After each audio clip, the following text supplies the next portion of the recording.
Hey, welcome to Unioto High School in week number 7 in a battle for first place in the Soto Valley Conference as the Shermans hosting the Zane Trace Pioneers. Good evening, everyone. Greg Bigham, Jaron Cox along with me once again as we bring you the Thompson Insurance SVC Game of the Week. Well, the Shermans come in 3-0 in conference play, 6-0 overall. Zane Trace 3-0 in conference play, 5-1 overall. Their only loss coming to Amanda Clear Creek in a non-league game. So, Jaron, it's kind of the game everyone talked about, thinking that, Piketon has some people back.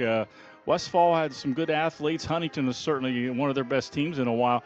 But I think everyone kind of thought this might be the matchup to decide. It's still 3 more weeks after this. But these, I think, all in all, have the most athletes on the team and probably 2 of the best football teams in the SVC. Oh, absolutely. It's, this rivalry is real, Greg. I've played in it, and the rivalry is really great when both these schools are at the top of the league, and that's what we have tonight. And, it's been a great game the last 4 years, especially the last 4 years. None of those games have been decided by more than 2 touchdowns. And I think we're in for a good game tonight. You look over at Zane Trace, and, they got standout running back Bryce Johnson averaging over 10 yards a carry. You got Gunnar McCullough back at quarterback, starter for a couple years. You got the Higgins kid. He's a running back there. Mason Hartley had 2 touchdown catches last night. You got the Brower boy up front. And speaking of up front, I think if you're Zane Trace, that's where you have to win tonight. If they can't win at the line of scrimmage, they're going to have a hard time moving the ball against this Unioto defense, who's only averaging giving up 3.5 points a game.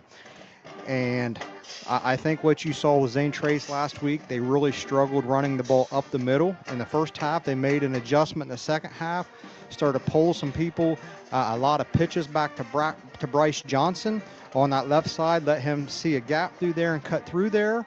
And I think that's what you're going to have to get tonight if you're Zane Trace. And I also think that they're going to have somebody not named Bryce Johnson make at least 1 or 2 big plays for them on the offensive side of the ball, because Unioto is going to be keying on Mr. Johnson. And whether that's, Mason Hartley had 2 touchdown catches last week. The Higgins boy actually threw a touchdown on a halfback pass, or Hudson Williams, or, anybody. But they're going to need a couple big plays because this Unioto defense is pretty stingy. And,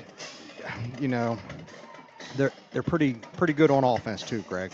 They got Isaac Coy back at quarterback this year, having a great season. Cody Braden's been leading the way, running the ball, averaging over 100 yards per game. Out wide, you got Jackson Zickafoos. You got the Harsha kid that's a freshman. You got Levi Beam. You got Jack Welch. There's weapons all over. And what Zane Trace has done against Unioto in the past, they do a really good job of playing like a cover 2 zone and just keeping everything in front of them, kind of like an umbrella defense, not letting Unioto hit the big play and hoping they screw up. And I would guess that's probably what we're going to see tonight. And, I've had a chance to watch Unioto a couple times. I've watched them on tape a couple more. And, if I'm being real honest, 100% upfront, transparent, I don't know if Unioto has played great, the last several weeks, but they haven't necessarily had to. Maybe their timing has been off. Maybe their quarterback and wide receivers have been on the different page a little bit, but it hasn't been necessary that they are. And I think tonight they're going to need to be, because Zane Trace has some good defensive backs. They got the Hartley kid back there. Gunnar McCullough plays cornerback. And so they have the athletes. But again, another thing to look at in this matchup, Greg, is I'm saying those same kids for Zane Trace on offense and defense, they don't quite have the depth that Unioto has. And I think last week against Westfall, we saw Bryce Johnson and Higgins getting tired there late in the game. So it's an interesting matchup for sure. Zane Trace has played really well in the second half the last 2 weeks. And I think that if you're Zane Trace, you got to get to the second half with a chance, and then you can see what happened. All right, well done, Jay. Jaron has it well covered. I think he explained both sides very well. By the way, coming in, talking about those two running backs, Cody Braden for Unioto, I think 756 yards rushing through 6 weeks. And on the other side, Bryce Johnson has 838 yards rushing for Zane Trace through 6 games. So those are certainly two weapons. And kind of maybe it comes down to the fact both teams have outstanding running backs. It comes down to maybe whether Isaac Coy or on the other side McCullough, one of them able to hit a couple big passes might be the big difference in the game tonight.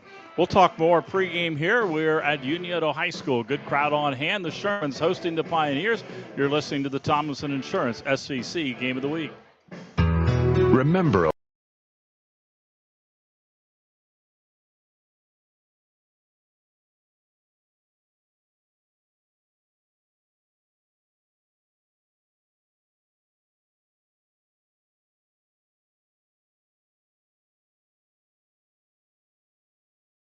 Stressed? Overstimulated? Smash it out at Recreations. Rec plates in our rage room, fling paint in the splatter zone, then strike a pose in the selfie studio. Chaos, creativity, and content. Let's get messy. Integrity. It's a small word with a big meaning, and it's one we hold dear at Ross County Banking Center. That means we work hard every day to do what's right, even when no one's looking. We treat people the way we want to be treated, volunteer in our communities, and keep a watchful eye to safeguard our customers. At Ross County Banking Center, we strive to do that better every day. Find more information on our website, vcnbfamily.bank, or visit one of our physical locations. Member FDIC. Our employees certainly get the credit for that growth. The relationships that they build, people want to deal with people they can trust, they know, feel connected to. And I think that's where a community bank such as Kingston really shines. The color of money is the same no matter where you go, but I think the people behind it is what makes the difference. Having the empathy to understand what's going on in someone's business or personal lives and how you might be able to help it. I think our customers expect that, want that, and truthfully, they deserve that. The way they do have Westfall in week number 10. And you can't look ahead, but I think certainly this is a big, if they win this one, they probably are, well, I would assume, roll into the week number 10. With Westfall, a team that can surprise you a bit with a few good athletes and a great running game, but obviously a big one tonight. Obviously computer points involved as well, especially for the Pioneers. And, you know, Jaron, you mentioned this. One of the things I did notice, you brought it up and we were sitting here before we went on the air. Teams are warming up in pregame calisthenics. You look down at Zane Trace. I think I counted 33 or 34 kids. They had a couple rows of 11, maybe 3 rows of 11. On the other side, Unioto had players all the way from the 40 to the goal line, and they were just a little bit deeper, a lot more players. You mentioned that already, and it's not quite as hot, but still a warm night. And I think sometimes, that happened last week. I think to Westfall, they wore down. Will Zane Trace wear down tonight on the other side? Yeah, and speaking of that, we've had great weather every Friday night this year, Greg. We better knock on wood, But it's been really great. We've had no rain, no snow, and really it hasn't been too hot this year. But, another area that I didn't mention a little bit ago, as I was thinking about, is Unioto has a great weapon with their field goal kicker. Absolutely. Liam Matthey. He's made a field goal this year of 40 yards. I think it was 42 or 43. And Unioto has that option. Zane Trace, they've got a pretty decent kicker, but can't quite go that far. Liam Matthey and even the Beam boy, Tanner Beam, I believe. Tanner and Matthey, they've been able to get some touchbacks on the other team on kickoff. So that's another area to watch out for. And, You know, we had Zane Trace on the radio last week, Greg, and, you know, one of the things we talked about after that game was over was how they needed to clean some things up. You know, they had some bad penalties. They had a couple turnovers. Zane Trace cannot afford to do that tonight. Zane Trace is going to get the football first, and we're going to see kind of what their game plan is. But if you're Zane Trace, you do not want to play behind. They need to kind of control the clock tonight. You know, they have to win up front. You know, we talk about all the skill players. Zane Trace has to win in the trenches if they're going to have a chance to win this game. We're going to find out early on if they can block this Unioto defensive line. Don't forget tonight, as always, we present our Monroe's Collision of the game. We pick a winner and give them a shirt for the Monroe's Collision of the game. Our game tonight brought to you by, of course, Thomason Insurance, who brings you the SVC Game of the Week. Your local McDonald's restaurants, Ross County Banking Center. Our game brought to you by Chillicothe Signs and Screen Printing, Greenwald Lawn and Landscape, The Lunchbox, Rec Creations, Kingston National Bank, and as I mentioned earlier, Monroe's Collision, all sponsors of SVC football as the Pioneers come on the field. And interesting, both teams bring their school flag, but also both teams come on the field with one of the players carrying an American flag as well. Both Unioto and Zane Trace doing that. And Jaron already mentioned that Unioto won the toss, deferred, so Zane Trace will get the ball first. Going from right to left on your radio dial here on the home of the SVC, 100.9 Hank FM WXIZ. Unioto's got some special helmets tonight. They're wearing their purple helmets. They typically wear their white ones. Save these for, I guess, special occasions, and kind of a bright purple, and that could be, I mean, they look pretty nice. It's going to be dark early. The lights are already on. You know, I was getting home, I need to mow, and my gosh, I got home like 7:15 last night, and it was starting to get dark. Yeah. So it's that time of year. We're into October. The Shermans are all in black pants, black jerseys. It's blackout night.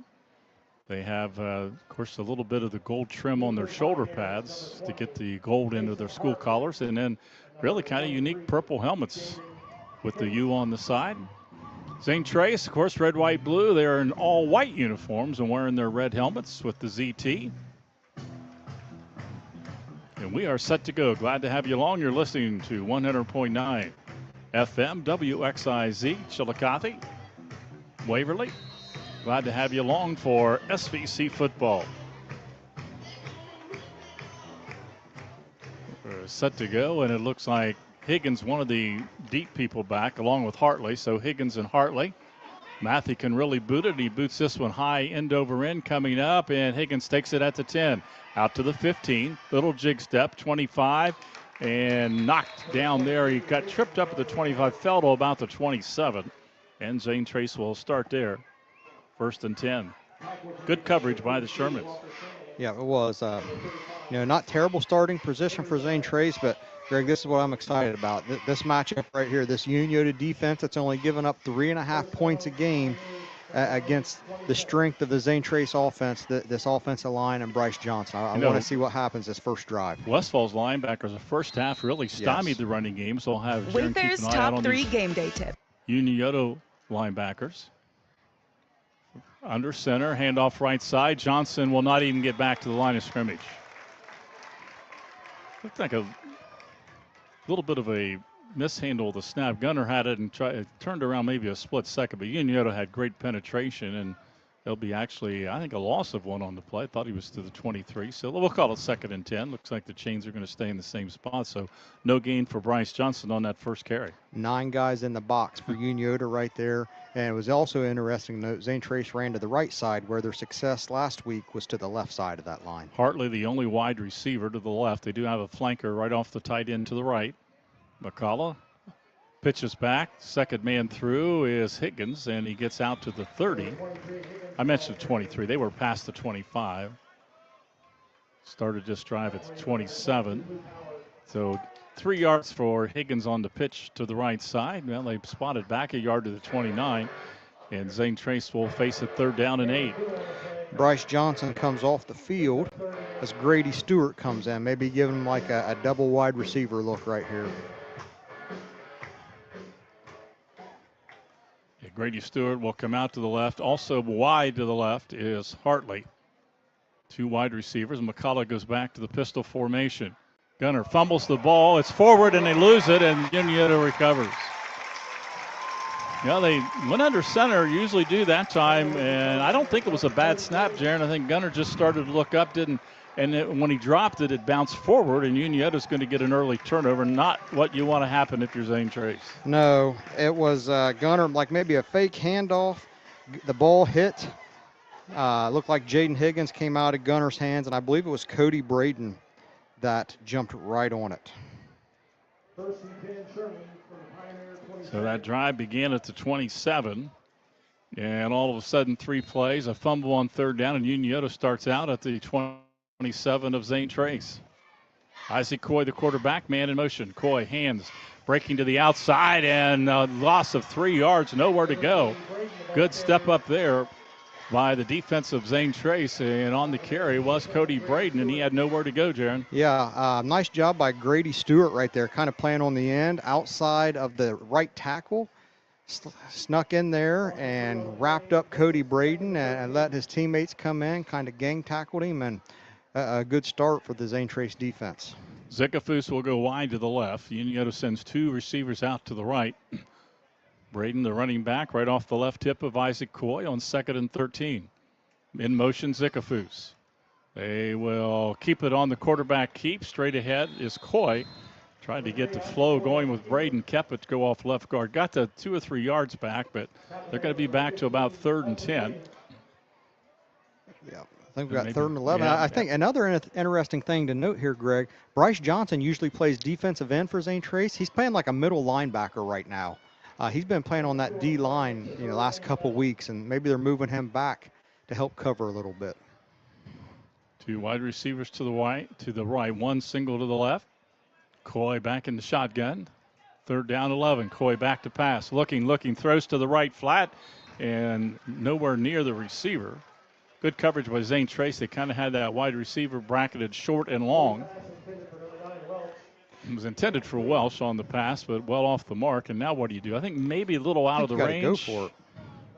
Of the field goal kicker. Now, Matthew, this would be about a 45, 45, 46 yarder. That pass right there is what I was talking about, Greg. Just kind of out of sync a little bit between the wide receiver and quarterback. 3 receivers to the right. Nobody in the backfield with Coy on 4th down and 11. Snap to Coy, looking down the middle. Now he's going to run with it. Throws down the middle, got a man open, but incomplete. Nearly, I tell you, Coy was almost past the line of scrimmage, a ball just a bit behind the receiver. Unioto tried to reach back, got a hand on it.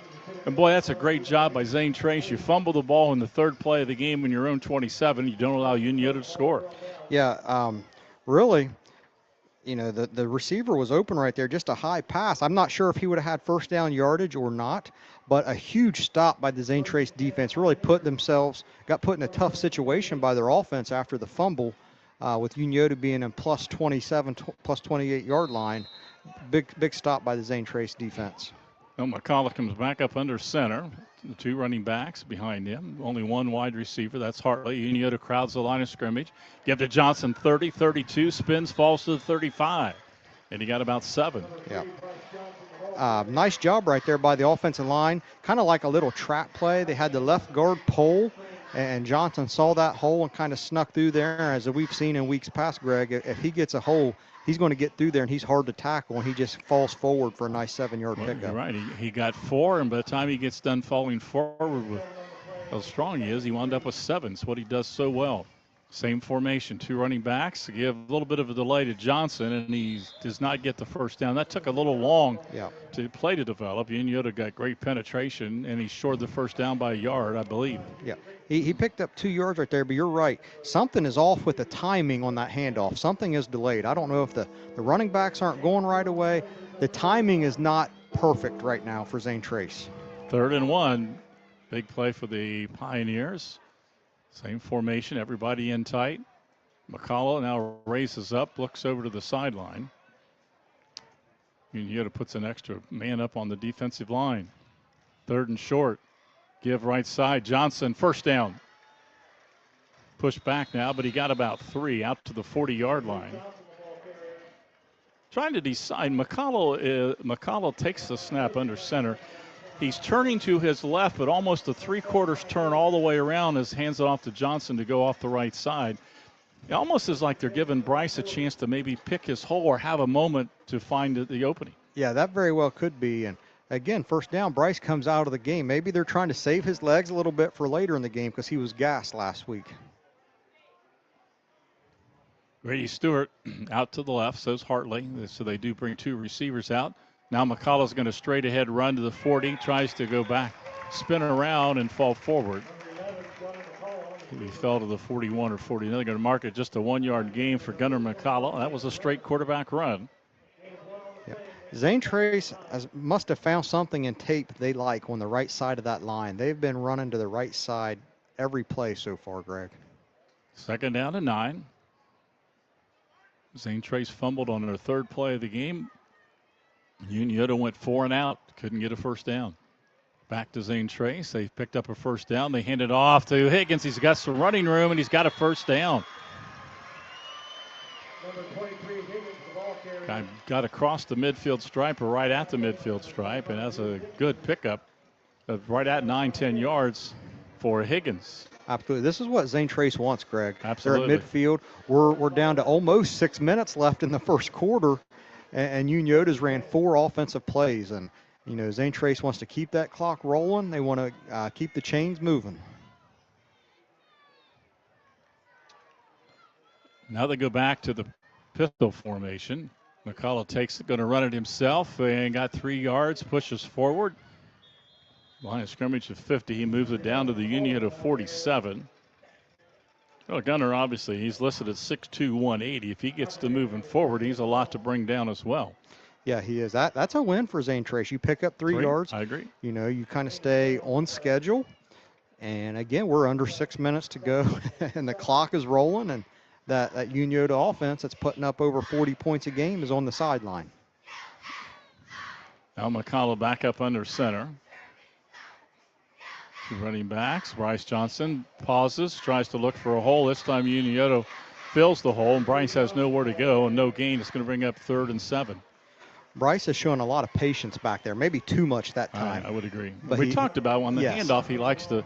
Now, last week, Jaron, you explained this. Last week, they pitched it to him. Quickly. It wasn't a sweep, but Yes. they gave him the ball quickly and let him kind of pick his hole between right guard and right end. Yep.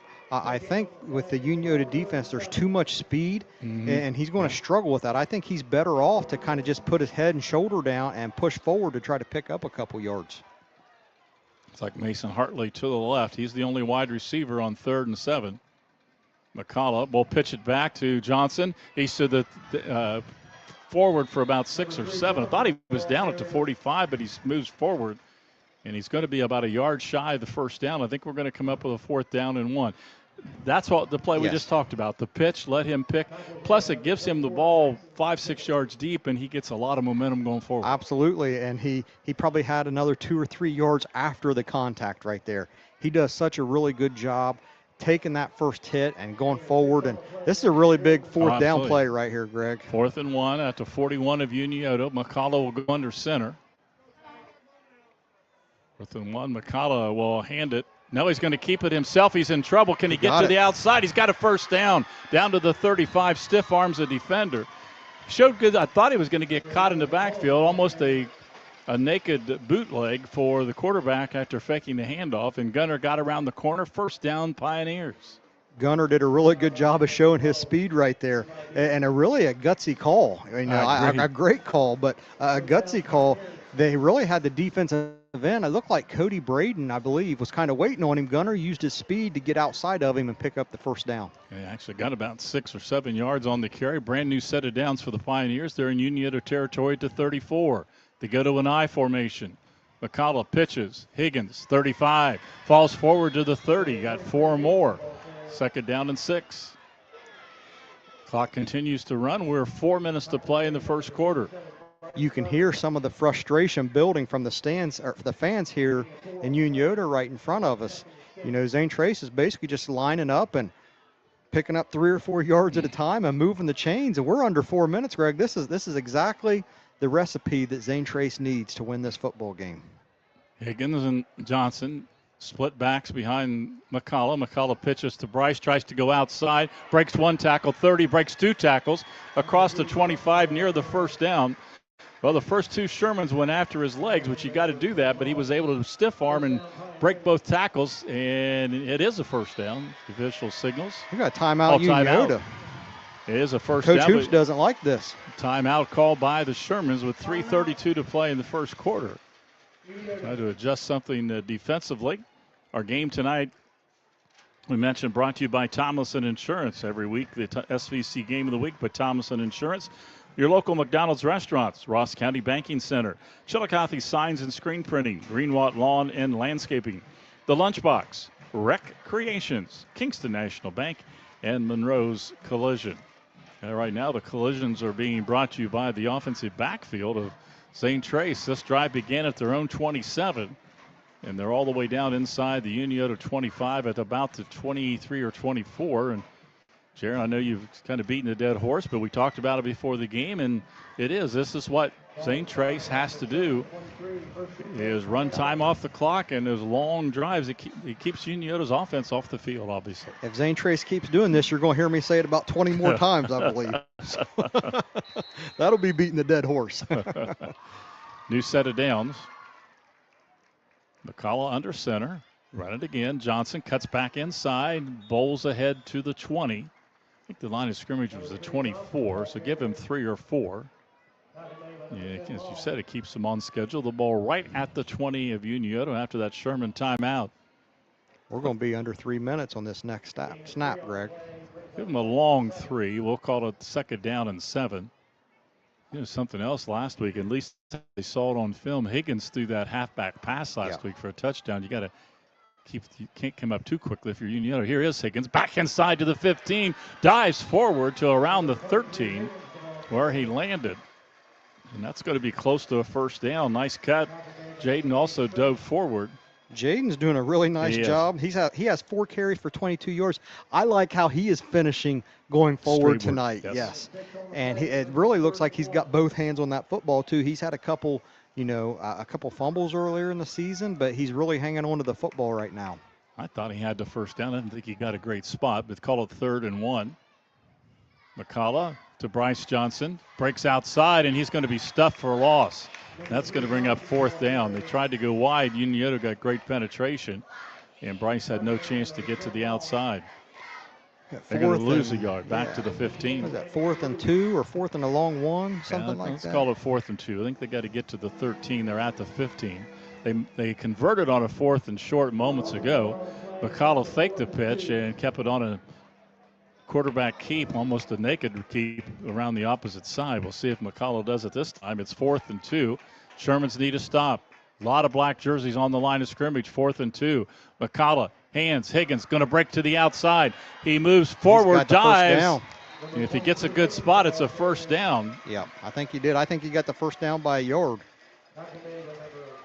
Jaron, you just talked about it. Jaden Higgins, who we've seen twice this year on our broadcast. Great speed, and that's what you see, that breakaway speed. But tonight, he is not keep going wide.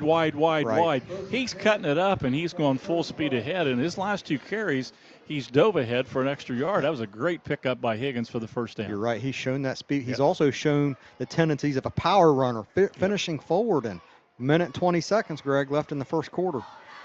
New set of downs for the Pioneers. Linebackers move up for Zane Trace. Johnson breaks the first wave of tacklers, drives inside the 10, still pushing forward. Unioto came with a linebacker blitz that time, but did not get to Johnson. He was able to move a couple yards, then he was hit. Give him from the 12 to the 8 and give him a long 4. They can get a first down. Looks like the first down is probably about the 2 or 3 yard line. It's hard to tell from where we're at. But again, 4-yard pickup. That's exactly what Zane Trace wants on first down. And this may be the last play of the first quarter right here. Took the words right out of my mouth. 40 seconds left on the clock. 0-0. Zane Trace's second possession. They've driven from their own 27. 2nd down and 6. Second man through. Higgins fights forward, gets a couple, maybe 3 to the 5. We're going to mark it at the 5-yard line. And it's going to bring up 3rd down and 3, and that may end the third quarter. 20 seconds left. We'll see what Zane Trace elects to do from the 5. They're going to go to the line very quickly. Maybe try to draw Unioto off sides. They do not have to run a play on 3rd and 3. Unioto almost jumped, and now McCullough looks to the sidelines, and they're going to let it run out. First quarter completed. Unioto has been a dandy. No score. Zane Trace threatening inside the Sherman 10-yard line. You're listening to the Thomason Insurance SVC Game of the Week on 100.9 WXIZ.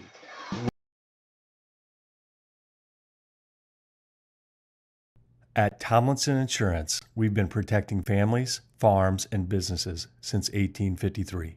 From auto, home, farm, life, or health, we tailor coverage that fits your world. With multiple carriers to meet your insurance needs. Real people, real service, local agents who can answer the phone and care when it matters most. Tomlinson Insurance. Let our history be your future. Call or stop by today.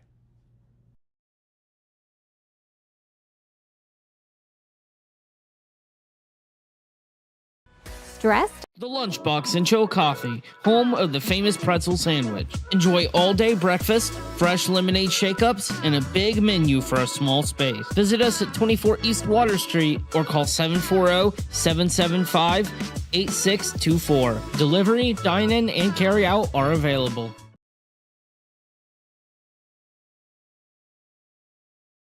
You've been watching SVC Game of the Week, presented to you by Tomlinson Insurance. Unioto unable to do anything with it. They went 4 plays and out. Zane Trace took over at the 27 and have driven all the way to the Unioto 5-yard line. Took the entire remainder of the first quarter. We start the second quarter, and the Pioneers have a 3rd and 3 at the 5. This has been about a 10-minute drive so far, Greg. Got a bunched formation. They do have Hartley split to the right. McCullough under center, and now they switch into a different formation. Now they've got Higgins deep in the backfield at the I. Pitch it to Higgins around the left side. Cuts back in. He's hit at the 5, and he's not going to get any more than that. Nice job. And the Shermans have the black jerseys of purple numbers. It's difficult, but the defensive back on the far side came up quickly and did a great job for Unioto. Braden made the tackle, but really the defensive back over there did a great job. And now you got 4th down, Jaron, and I think no gain on the play. It's going to be 4th and 3. Oh, well, now we got a penalty flag. I didn't see a penalty flag. I did not see a flag either. So Unioto's going to accept that penalty. That's going to be a 10-yard penalty. Zane Trace is first of the game. Yeah, first penalty of the game, so it would have been 4th and 3. Now, Zane Trace will get that down over, obviously, and it moves it back to the 15. So they have 3rd down from the 15. They got to reach almost to the 2. We'll call it 3rd and 13. See if they put it in the air. Hartley was the guy they liked to throw to last week. Also Williams. McCullough pitches it out. They're going to run with it. Johnson around the right side. Nowhere to go. 3 black jerseys over there. Long was the first one to get there. And also in on the stop is Caruth. Caruth made the stop, and now you're 4th down, and they're going to try a field goal. Yeah, I think they're bringing out their field goal team. This looks to be about maybe a 32-yard field goal. You got number 13 for Zane Trace, Preston Lane, attempting this field goal. So Lane will attempt it. Stewart will hold. It's at the 32-yard field goal. Snap is good. Lane's kick, plenty of distance, and it hit the upright. Plenty of distance. It hit the upright right smack in the middle, bounces away, and after all that, from your 27, you drive it down to the 5, and Zane Trace comes up empty. Now, a great drive. It took a lot of time off, but they weren't able to get any points there, Jim. Yeah, that's heartbreaking for Zane Trace. What a great drive for them, and they weren't able to put any points on the board.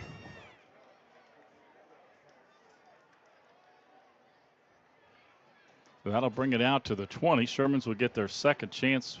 But the football, again, they only ran those 4 plays. Let's see if the Unioto offense can do something right here to give their defense a break. That was about an 11.5-minute drive by Zane Trace right there. Isaac Coy, the quarterback, back in the pistol. He will hand it off to the left side, 20, 25, 26, maybe the 27. That's Braden. We told you Braden came in with over 750 yards rushing. Braden's second carry for 4 yards. He had -3 on his first carry in the first quarter. At that time, he picks up a good 7 from the 20 to the 27. Second down, Shermans. 10 minutes to play till halftime. No score. Zane Trace with a long, sustained drive, but got to the 5-yard line and couldn't score. Man in motion. Now they're going to go Wildcat snap to Braden. He breaks the tackle, breaks 2 tackles, 40, near the 45-yard line. That was a direct snap. The quarterback, Coy, went in motion. Direct snap to Braden, and he picks up big yardage. Yeah, nice play call right there by Coach Hoops. Sending Coy out in motion, took a linebacker with him, took a guy out of the box, went Wildcat with Braden and found a hole and broke a tackle or 2 on that nice 16-yard run. Moving out to the 43-yard line, so Braden has picked up 23 yards and 2 carries, and the Shermans got it going now. Back to the pistol formation. Braden behind Coy. Coy wants to throw quick out to the left side. He's got Zickafoos. Zickafoos tries to break the tackle, taken down. Nice job by Hartley on the tackle. 2 guys not huge, but very quick, and 2 great athletes. Hartley tackling Zickafoos to the 50-yard line. Yeah, it almost looked like Zickafoos kind of stiff-armed him and threw him down, but Hartley had a really good job right there of hanging on and bringing him down to get a 7-yard gain for Unioto.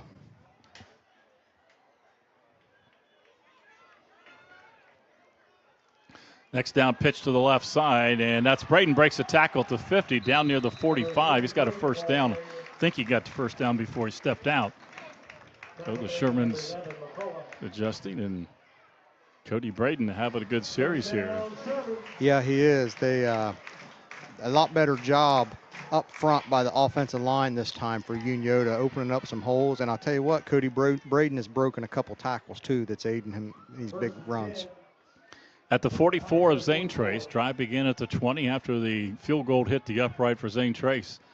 Rolling out, Coy wants to throw. He's got a man wide open in the flats at the 40, 35, 30, down the sidelines and all the way inside the 25. Looked like David Long.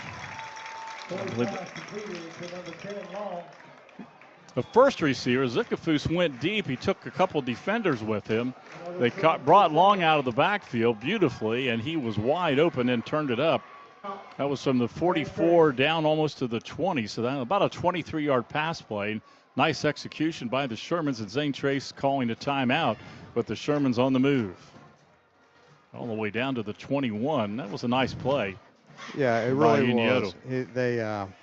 Grady Stewart, he was kind of matched up against him. Grady tried to go up to the quarterback and get his hands up and deflect the pass, but a nice job by Isaac Coy floating the ball right over top of him. And once David Long caught that ball, he had plenty of green grass ahead of him to pick up 23 yards on that pass play. 2 weeks ago, we were here for that Piketon game. The Shermans did not use Long. Obviously, he's one of their main players. He did a whole bunch of blocking for Braden. And defensively, he was all over the place. Didn't get a lot of carries, but he's gotten a carry and then a big pass reception there. He's a good athlete. I think he's a 3-sport athlete. Yeah, he is. That little play right there, Greg, that's what they ran last year a lot. And Week 11 in the playoffs in the first half had a lot of success with it.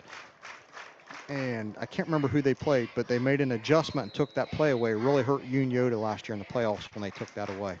Unioto on the drive. New set of downs. They go to the Wildcats, straight ahead Braden. This time not quite as big a hole, but he's still going to get 4 or 5 yards. Number 3, Coy, the ball carrier. Well, that was to Coy. Coy stayed, but it was a direct snap. I think that was Braden. Coy's out here. Yeah, Coy went in motion. Oh, okay. I shouldn't trust the PA announcer. I should trust myself. Yep, always believe in yourself, Greg. Again, that's a 5-yard gain. It looked like he got 2 and he got 5. Yeah. They're great running backs, Braden and Bryce Johnson. Both of them, if they're for 2 yards, they're going to get 5. Neither one of them ever go backwards when they're carrying the ball. Great job. Yeah. Keeping the legs moving. 2nd and 5. Coy in the pistol. Hands it off. Braden again, right side. Spins off one tackler. Got down and around the 12. I think he's going to be just shy of the first down, but it's going to be 3rd and short for Unioto, looking to go 80 yards after stopping Zane Trace at the Unioto 5-yard line, forcing a field goal attempt. that hit the upright. I've been really impressed with Cody Braden on this drive, Greg. Not with his speed and breaking away, his ability to break tackles. It feels like Zane Trace has had their hands on him a lot, and he's able to either spin off of it or kind of stiff arm. And I think he's broken 3 or 4 tackles on this drive alone. 3rd and 1. Long moves to the right side. Coy, pistol. Pitches right side. They're going to let Braden go around the right side, and I think he got the first down. He got hit hard. I think we got a penalty flag over there. Got forward to around the 10, which he needed to get for the first down. And you're right, we do have a flag on the far side. Well, if you weren't listening earlier, Zane Trace drove all the way from their own 27. Holding. Offense number 21. Offense holding. 10-yard penalty. 3rd down. Called on Jacob Renner. Well, moments ago, Zane Trace was driving. They were at the 5-yard line, had a 3rd and 2. Yes. And was called for a penalty. A block in the back. And that really was the main reason that their drive got stymied. It put them into 3rd and long, and they weren't able to convert. So now see if Unioto can recover from the holding call, because it is 3rd down.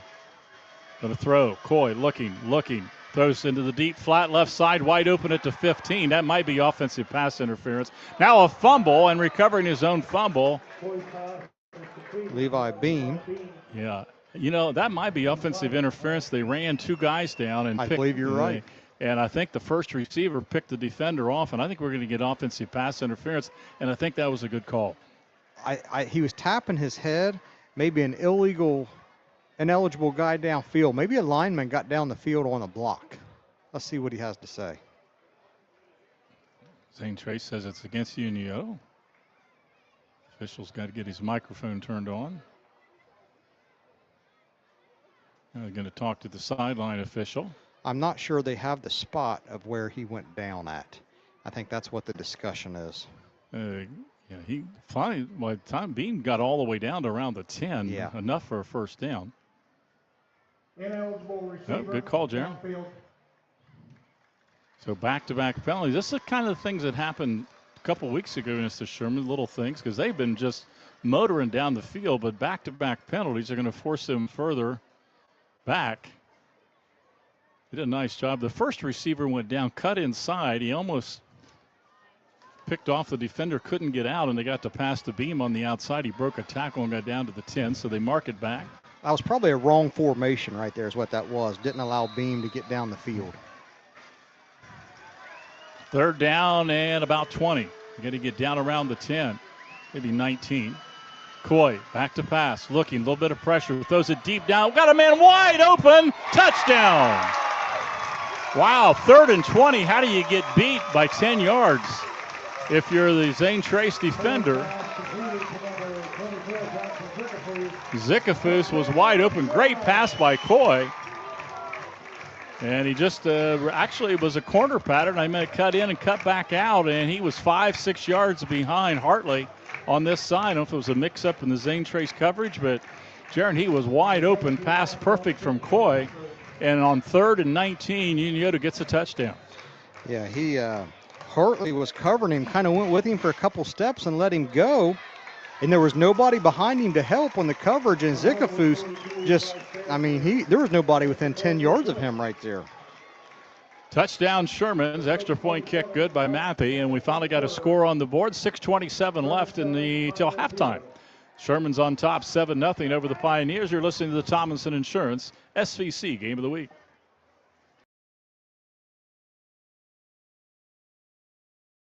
Ready to transform your entire lawn? Call Greenwald Lawn and Landscape. Just need a quick mow? Call Greenwald Lawn and Landscape. Driveway full of snow? Call Greenwald Lawn and Landscape. Greenwald Lawn and Landscape provides expert lawn care, landscaping, and snow removal services for year-round property maintenance. Call the experts at Greenwald 740-701-6744. Greenwald Lawn and Landscape, a proud sponsor of SVC Sports.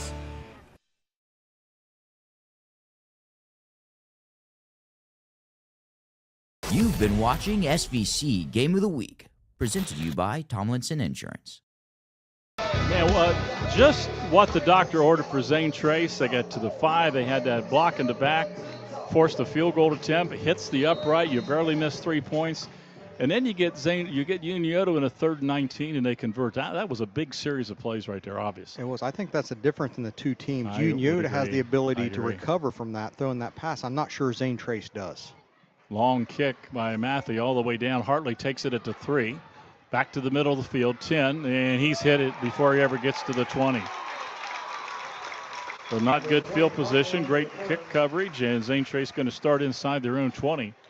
This is a really big drive for Zane Trace. You can't turn it right back to the Unioto offense, that's for sure. Yeah, you can't do that, and Unioto gets the ball to start the second half. So even if Zane Trace has a long drive right here, they have to come away with points, because Unioto's offense started to roll right there on that drive. I'd love to see the replay of that touchdown to see what Zickafoos did to, and Jaron's point was, I don't know whether Hartley had him man-to-man or he thought somebody was behind him, but Zickafoos wound up at least 5 yards behind everybody, headed towards the corner pylon, and the pass was perfect for the touchdown. Now McCullough, I don't know if that was, it looked like a busted play. They ran that last week a few times, like a fake pitch, delayed quarterback run, yeah. Yeah, almost like a fake pitch to the right, and McCullough running a counter against the grain and did not gain anything, so it'll be 2nd down and 10. 6 minutes to play till halftime. And I agree with Jaron. Even if Zane Trace doesn't score, you're only down 7. Right. But, well, you don't want to go 3 and out and give up a second score to the Shermans here. Yeah. See what they can do here on 2nd and 10. McCullough under center. And there was a flag. I think the snap might have came late from the center. False start. Yep. Almost, again, I'm a long way away, but it almost looked like McCullough. False start. Offense, number 61. Yeah, I think it was the center. 2nd and 15. Again, Zane Trace offense is not designed to play behind schedule, behind the sticks, like Unioto's offense is. So this is a really big play right here. You know, you do not want to be in a 3rd and long if you're Zane Trace. Actually, the Pioneers, if they were smart, they got another 19 seconds before they have to run the play. 2nd and long. McCullough goes back to the pistol. McCullough's going to run it himself, left side. Got 5, maybe got 6, or got to 5 yards back plus a yard or 2. So it's going to bring up 3rd down. But it was 2nd and 15. Now it's going to be 3rd and about 10, about 5 yards for Gunnar McCullough on the carry. You just get that feeling right now, Greg, that this play might be the most important of the game, because you don't want to give Unioto that ball back with about 4 minutes to go. Their offense was really clicking right there. 3rd and 10. Bryce Johnson, I believe, is on the sidelines at the moment. Zane Trace is going to try to pick up this 1st down without him. So McCullough is going to have to find somebody to throw it to.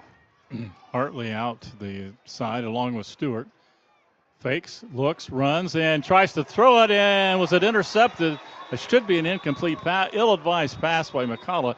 He ran the play fake to Higgins, looked back to pass. He got grabbed around the waist by a Unioto defender, and as he was going down, he tried to throw it. And not many good things can happen when you do that. I mean, I'm just trying to make a play. Almost intercepted by one of the Sherman's defensive linemen. Ball was on the ground, but it goes as an incomplete pass. Clock stopped 4:37, and Zane Trace will have to punt the football. That's Jaron's point, and it is the way the teams are made up. Good snap. And the kick away, a high booming kick out around midfield. Fair catch called for and fumbled. And now Stewart didn't know it. He could have recovered it. He didn't know he dropped it. The return man dropped the ball. Might have been Zickafoos. The ball bounced behind him. It was bouncing right beside Stewart, who had already passed and he thinks the guy's going to catch the ball. He's behind him. Right. Had he looked down, he could have recovered the ball, but wisely, Unioto gets back on it. Nice punt by Zane Trace. Unioto will retain possession despite, on the fair catch, mishandling the kick. And they'll start at their own 36. Yeah, that 3rd down play by the Unioto defense, there was such great penetration up the middle. McCullough didn't even have time to get it in his right hand to throw it. He just kind of pitched it with his left hand forward, and that's what caused the almost interception, but 4.5 minutes for Unioto to try to score again before They halftime. lead at 7-0. Man in motion. Coy pitches it around the left side on the speed sweep and out at the 40. Got 4 yards. It's like Jack Welch. Yeah, Welch on the first time we've seen Welch tonight coming in motion. With the quarterback man in motion after he catches the ball, pitches it in front of him to Welch, who's going full speed from right to left, and he gets 4 yards. You know, we haven't mentioned Braden Harsh's name yet, Greg. And he had a great game last time I was here. I feel like he's one of their freshman. Yeah, one of their best receivers. Hadn't touched the ball yet. He's on the sideline right now, but he's a phenomenal wide receiver. 2nd down and 6. Coy back in the pistol. Put a man in motion beam. Now Coy wants to carry it himself and stacked up Bryce Johnson there to grab him. Nice job by Johnson, also helping out Peyton Burden. Burden, number 51, is a freshman. Looks like the Unioto defense or offense trying to do some things to confuse the Zane Trace defense. Had a man in motion, had a fake handoff going the other way, a little counter, trying to sneak Coy in the gap right there. Good discipline by the Zane Trace defense, in particular Bryce Johnson, to keep his eye on the football and stay right on Isaac Coy. 3rd down, Johnson, one of those inside linebackers. Hunter Williams, the other inside linebacker for the Pioneers. Stewart is out guarding the receiver split to the right. 3rd down and 4, let's call it, and they will run it. Braden straight ahead, breaks a tackle, falls forward. I don't think he got the 1st down. He's going to come up a yard shy at the 45. Now what do? You're leading 7-0. I think Coach Hoops might have enough confidence they can get a yard here. I think so too. I would go for it. Your defense has played well. They've held Zane Trace scoreless. Your offense has been moving the ball, right? You need 1 yard. And there's 2.5 minutes to go. The other thing you might do, if you don't want to go with it, you might try to draw them off sides. Yeah, I thought that's what they might do too. It's 4th and 1. They've still got 15 seconds left to run the play. 2:20 to go till halftime. Coy, no running backs back with Coy. Now they put a man in motion. They are trying to draw Zane Trace off sides, it looks like. They're going to look to the sidelines and now moving up very quickly. And now timeout Unioto. Yep, your second point was right on the mark, Jaron. They tried to get a lot of movement, man in motion. Quarterback ran up under center real quick, trying to draw Zane Trace off sides. Now, they still could go for it. Yeah, I think I would. I mean, it's as I was sitting there thinking about that, to me, it's a no-brainer. I'm going for it. 4th and 1. You're almost at midfield, but I think it was a no-brainer to me because I sit there and I watch college football and NFL, and all these teams, they just go for it anymore. And I think it's just something that's kind of grew on me. If you can't get 1 yard, if you don't think you can get a yard, do you think you can win the game? Yeah. What's your best play? If it's the 4th quarter maybe and you've stopped Zane Trace all along and you've got a 7-point lead, you don't want to. Right. Then the odds are say, hey, we don't want to give them a short field, make them go long to tie us. But, yeah, I would agree. And I still think they may go for it. Doesn't look like they've got their punter in. Ball spotted right at the 45. Actually, they might have gained it. They do have their punter. Yeah, they do. David Long is back. Wow. Could also see a fake. If I Zane Trace, I don't even put anybody back, I don't think. If they punt the ball, this is a huge win for Zane Trace. They got Cody Braden right there, like the up back. Let's see if maybe they have a trick play. 4th and 1. And good snap, and they will punt it away. High end over end kick, bounces at the 25, bounces to the 20, to the 50, almost the 15-yard line. Well, there's a minute 58. I think the Shermans used 1 timeout. They may have 2 still in their pocket. So you could try to stop Zane Trace here, maybe get one last-ditch effort to get the ball back. Zane Trace not going to try anything too wild. They're at their own 15-yard line. 7-0, Unioto. I can't believe Coach Hoops punted that football. Maybe he is thinking he has a couple timeouts left and stop them and maybe one more shot before the half. But, he's usually pretty aggressive. And 4th and 1, I thought for sure he was going to go for it right there. At the 15, McCullough under center.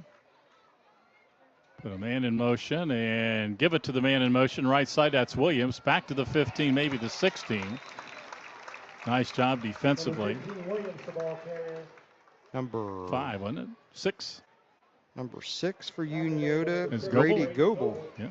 Yeah, Goebel did a nice job. Either 5 or 6. If it was 5, it was Weingartner. I think Hudson Williams had something there right there, but a nice job of pursuing him and chasing him down. If Hudson had a little bit more speed to get around the edge, he might have had 9 or 10 yards. Now, if you're Zane Trace, you want to run the play clock. They still got 14 seconds in the play clock. You want to run the clock down. They don't. They'll pitch the ball to the left side. Johnson, a little bit of running room, and now he's going to be pushed sideways. One thing you got to do to Bryce, get him to going east and west, not north and south. And now Unioto will use the timeout, and it's 3rd down and 3rd and a long 5 for Zane Trace. Let's take a quick timeout as well. You're listening to the Tomlinson Insurance SVC Game of the Week. Back in 30 seconds. Our employees certainly get the credit for that growth. The relationships that they build, people want to deal with people they can trust, they know, feel connected to.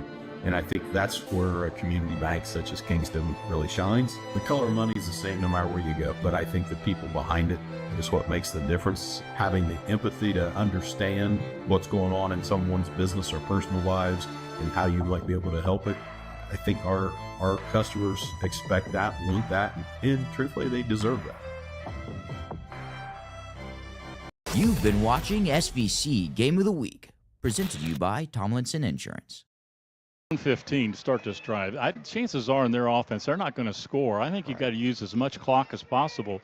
And both times after their first 2 plays, they came back to the line of scrimmage. They could have run another 30 seconds off the clock if they'd waited for the play clock. And they're still a minute 9, and they're facing 3rd down and 6. Yeah, not good time management. Yeah, no, it wasn't good time management. They're going to throw. McCullough looking to the sidelines and almost intercepted. 1 white jersey, 4 black jerseys. Tried to get it to Hartley.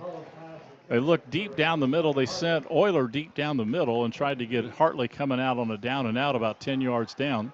Again, I don't like that play call, Greg. Now Unioto has 1 timeout left on offense. The clock stopped on the incomplete pass. Unioto's going to have about a minute and probably on plus territory here to try to stretch this lead out. The least you had to do was make Unioto use their last timeout. Almost blocked on the punt. Line drive punt and fielded right around just inside the midfield stripe. Boy, that punt was almost blocked. A low liner. Shermans just did miss it, and now good field position. Yeah, Zane Trace again starting at their own 15, 3 and out, but yeah, they went for the 1st down, but the incomplete pass stopped the clock, and now the Shermans, they have a full minute and 1 timeout to try to score again. They're at the Zane Trace 47. Zane Trace is hanging on right now. They need a big stop right here. I almost think that they could have given the ball back, but probably easily had given it back less than 30 seconds. But actually a backwards pass to Braden. Nice job by Stewart to come up and make the stop for no gain. Great defensive play. Grady Stewart, one-on-one tackle against one of the best running backs in Southern Ohio. Actually lost a yard back to the 49. Clock will run 42, 41 down to 40 seconds. Sherman's coming out of the huddle. 2nd down and 11. Zane Trace up pretty close again. Zickafoos burnt them on 3rd and long last time the Shermans had the football. They send a man in motion to the left. Coy wants to throw over the middle, got a man, cuts back to the inside. Good tackle. Williams, the first guy to get there. Zane Trace trying to get the ball out of the hands of the receiver. Levi Bean picked up 4 yards. Down to the 45. It'll be 3rd down at about 7. Clock down to 10 seconds, 9. Call timeout. Yeah, they've got a timeout left, I think. 5 seconds, 4. 1 final play. Zane Trace needs to back up almost a man in motion by Long. Now Coy runs to his left. Still running, and now cuts back in and now taken out of bounds with no time on the clock. Good pursuit by Zane Trace. Tackle made by the Pioneers' Lucas Euler to pull down Coy. And Zane Trace does a good job not allowing Unioto to get down even for a long field goal try, and we have reached halftime. Been a good one. Defenses have been strong. Unioto with the 1 great drive and the long pass for a touchdown. And at halftime, Sherman 7, Pioneers 0. You're listening to the Tomlinson Insurance SVC Game of the Week.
Integrity. It's a small word with a big meaning, and it's one we hold dear. You've been watching SVC Game of the Week, presented to you by Tomlinson Insurance.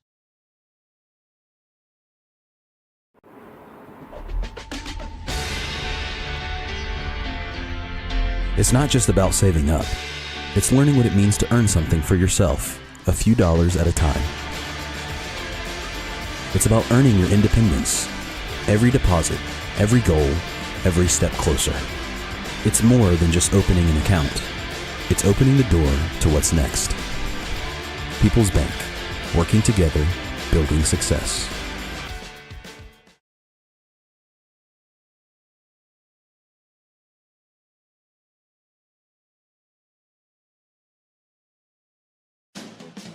Looking for a job that works with your life? Your local McDonald's is now hiring. Join a team that's all about flexibility, growth, and a fun, fast-paced work environment. At McDonald's, we're more than just burgers. We're part of the community. From supported local events to helping neighbors in need, we're proud to give back. Apply today at your local Chill Coffee or Waverly McDonald's or McHire.com. We'd love to have you on the team. Ba-dum-bum-bum-bum. I'm loving it. 624 today. Integrity. It's a small word with a big meaning, and it's one we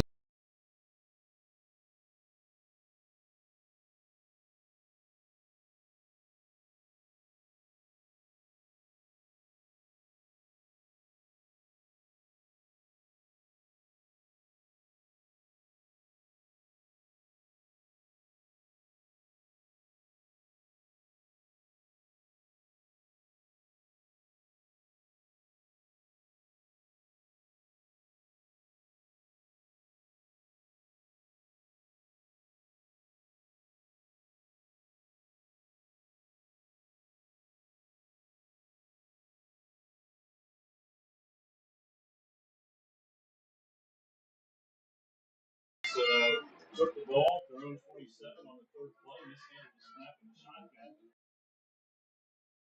And Unioto recovered right off the bat at the 27 of Zane Trace. Looked like Shermans were going to get a gift and a score right away. But Zane Trace defense stepped up and stopped him on 4 downs, took the ball back over to 27, and then proceeded to take off the entire first quarter time-wise with run after run after run all the way down the field. They had They got down to the 5-yard line, no gain on 3rd down. And on that 3rd down, however, they were called for a block in the back. So the ball, instead of being at the 5, was moved back to the 15. They weren't able to get to 1st down. Tried a field goal. It was long enough, and it hit the right upright and was no good. So after taking a lot of time off the clock, penalty really hurt the Pioneers as they would have had 4th and 2 at the 5.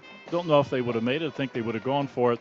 The penalty really hurt them. They didn't score. Unioto takes over at the 20, drives it down the field, got down to the 10-yard line. Back-to-back penalties put them at 3rd and 19, back at the 29-yard line.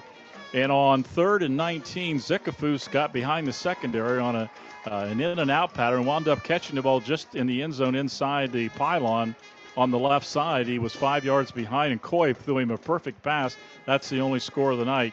On a officially, I think we put down 28 yards on the touchdown pass. Kick was good, 7-0, 6:27 left in the first half. Zane Trace 4-and-out punted. Unioto punted. Zane Trace punted right before half. Unioto able to run a play or two until we reached halftime. So a quick first half with a lot of running and a lot of rushing by both teams, and a 7-0 lead. And stat-wise, Jaron, a lot of guys carrying the football. Yeah, first off for Unioto to have them 11 carries for 48 yards as a team. Cody Braden getting most of those. He has 7 carries for 38 yards. A lot of those yards, Greg, he's got from breaking tackles and yards after contact. Isaac Coy, 3 carries, 6 yards. And then Jack Welch, 1 carry for 4 yards. Throwing the football, Isaac Coy is 5 for 7 for 60 yards. He did hit Jackson Zickafoos on that 28-yard touchdown pass. Zickafoos has 2 catches for 35 yards. Levi Beam, 1 catch for 4 yards. David Long, 1 catch for 23. And Cody Braden caught a pass right there in that last drive, the first half, for a -2 yards. Penalty-wise, both teams, 2 penalties, 15 yards. Had Unioto for 3 first downs in the first half, 95 total yards, 1 fumble recovery. Flipping over to Zane Trace. Zane Trace is running a lot more plays. They've ran 27 plays compared to Unioto's 18. Zane Trace has ran the ball 25 times for 80 yards. To note, in the second quarter, Zane Trace only ran the ball 6 times for 9 yards in the second quarter. Bryce Johnson's leading the way for them, 12 carries, 35 yards. Jaden Higgins, 7 carries for 28 yards. Gunnar McCullough, 5 carries for 16 yards. Hudson Williams, 1 carry for 1 yard. Gunnar McCullough is 0 for 2 throwing the football. 4 first downs for the Pioneers in the first half. They did lose a fumble, 2 penalties for 15 yards. And that's kind of where we sit at halftime. I was telling you, Greg, I thought both teams kind of butchered the end of that first half time-wise. I thought Zane Trace could have run more time off the play clock, wasted about 20 or 30 more seconds, and made Unioto use both timeouts. Zane Trace threw the ball on 3rd down for an incompletion to stop the clock with a minute left. Unioto got the ball back, and they had a timeout left, and for some reason, they didn't call it to get organized and maybe try a Hail Mary or some type of hook and ladder or something like that. And it almost got the feeling like both teams are kind of feeling each other out a little bit, in this first half. And it's just been a real interesting game. You almost feel like Zane Trace has kind of controlled the game, but you look at the scoreboard and they're losing 7-0. That missed field goal, it really hurt not putting points on the board. But if you're Zane Trace, this is not the end of the world. You've played better in the second half the last 2 weeks. This is the situation they were in last week against Westfall. They were losing 7-0 at halftime. They were losing the week before 14-13 to Huntington. Their thing is they've got to consistently pick up 3-4 yards minimum on first down. Their offense is not designed to get behind schedule, behind the chains. And they can't afford the penalties like they had. That penalty really hurt them a lot there at the end of the first quarter. They got down to the 5-yard line. The 10-yard penalty pushed them back. Their offense isn't designed to take those penalties and keep going forward. So they've had a fumble. They had a bad penalty, but they're still only losing 7-0. Unioto gets the ball to start the second half. Zane Trace defense has played fairly well. It'll be interesting to see how this plays out in the second half, Greg. Yeah, both teams had one good, long, sustained drive. Zane Trace could not overcome the penalty. And on the other hand, Unioto, 3rd and 19, did overcome the penalty. Their passing game, maybe a few more receivers to get out there. They were able to get Zickafoos, and that's the difference in the game. 3rd and long, they got Zickafoos behind in the touchdown pass for 28 yards, the only score up until here at halftime. Again, Unioto leads at 7-0. Greg Bigham, Jaron Cox, you're listening to the Tomlinson Insurance SVC Game of the Week. We're going to head back to the studios. We'll have our halftime interview with Marty Bannister. We'll be back and set up the second half here from Unioto right after this. Ready to transform your entire lawn? Call Greenwald Lawn and Landscape. Just need a quick mow? Call Greenwald Lawn and Landscape. Driveway full of snow? Call Greenwald Lawn and Landscape. Greenwald Lawn and Landscape provides expert lawn care, landscaping, and snow removal services for year-round property maintenance. Call the experts at Greenwald 740-701-6744. Greenwald Lawn and Landscape, a proud sponsor of SVC Sports.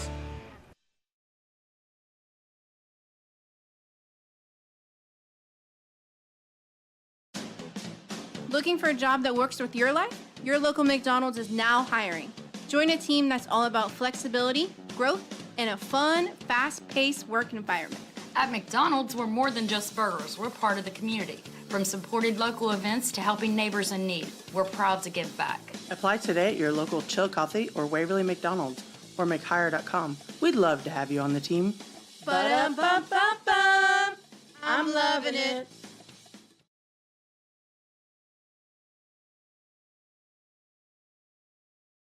Down with the interception, and then I just took off down the sideline. Had a couple of big blocks. Adonis was out there. Mike Molnar, my linebacker partner, he was leading the way. He had a huge block. Took one for the team there. Very selfless play.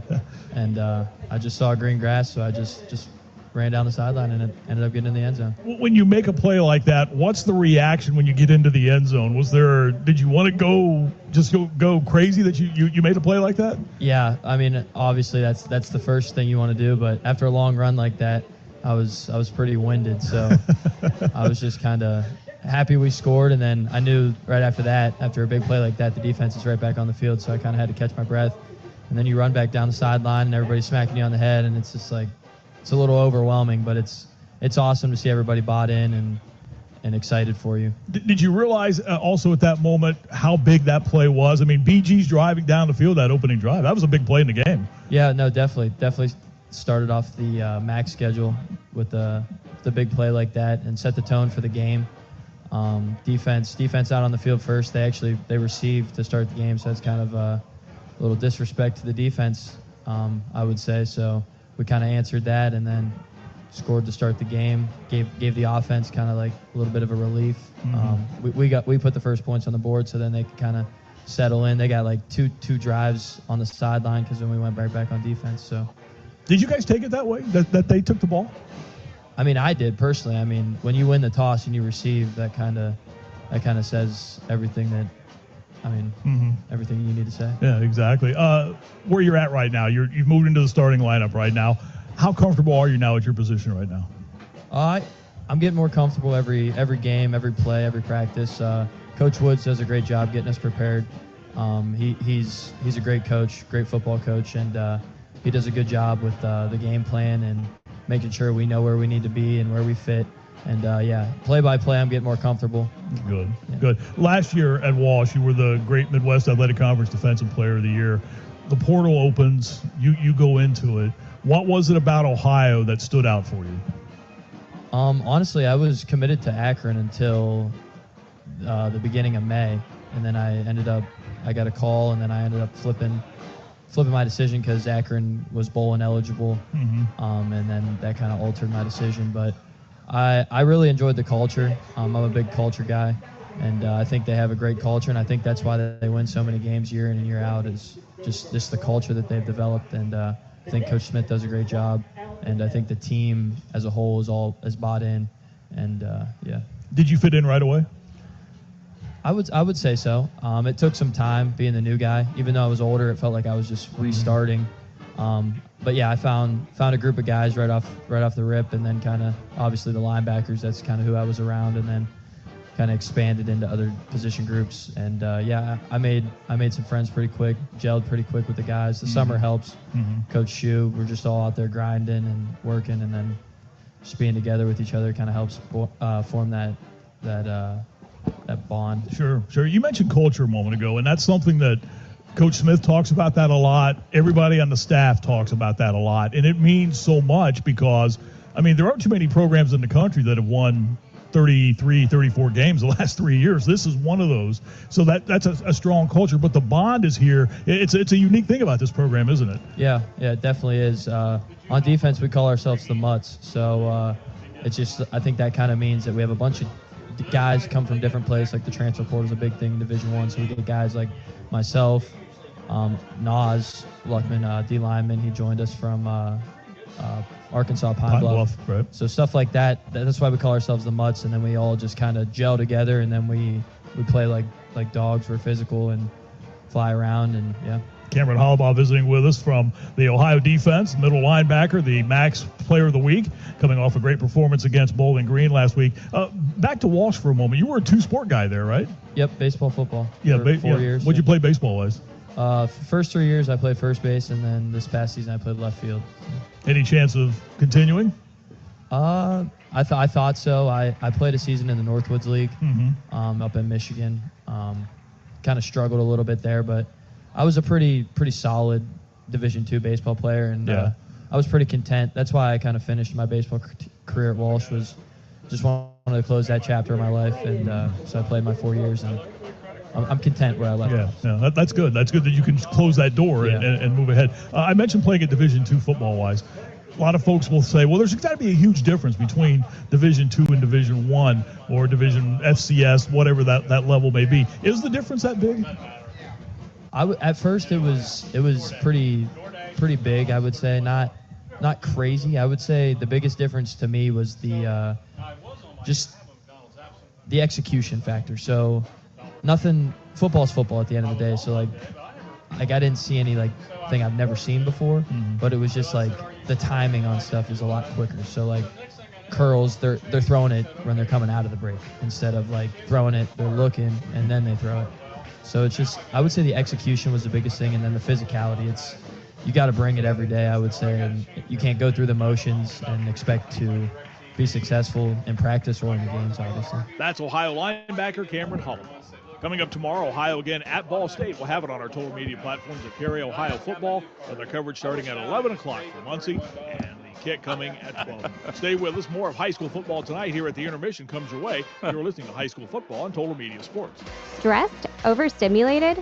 Smash it out at Recreations. Rec plates in our rage room, fling paint in the splatter zone, then strike a pose in the selfie studio. Chaos, creativity, and content. Let's get messy. Catch every play with Total Media Sports, your home for local high school athletics. From football and basketball to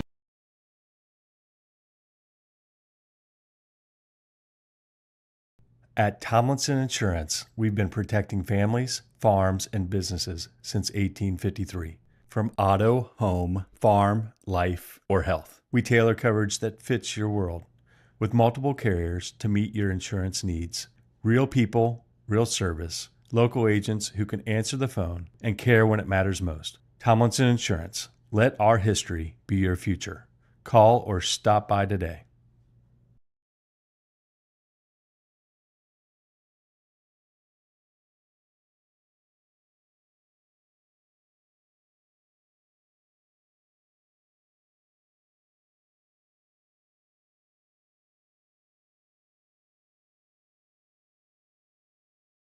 It takes determination to create a successful business. It's never easy, but always worth it. It takes making a leap of faith. It takes patience and late nights to reinvest in a startup. But it also takes asking for guidance from dependable people. All to turn a dream into a reality. People's Bank. Working together, building success.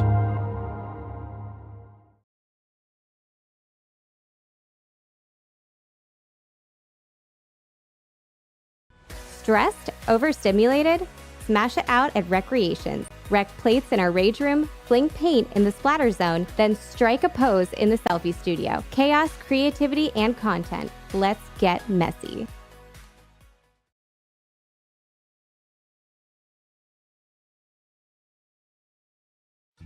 Oh, my mower won't start. I know what to do. Take it to Matheny's Small Engine Repair, located on Savageville School Road in between Jackson and Chillicothe. Matheny's is now an official Encore dealer with both new commercial and residential models on display. They'll get you up and mowing.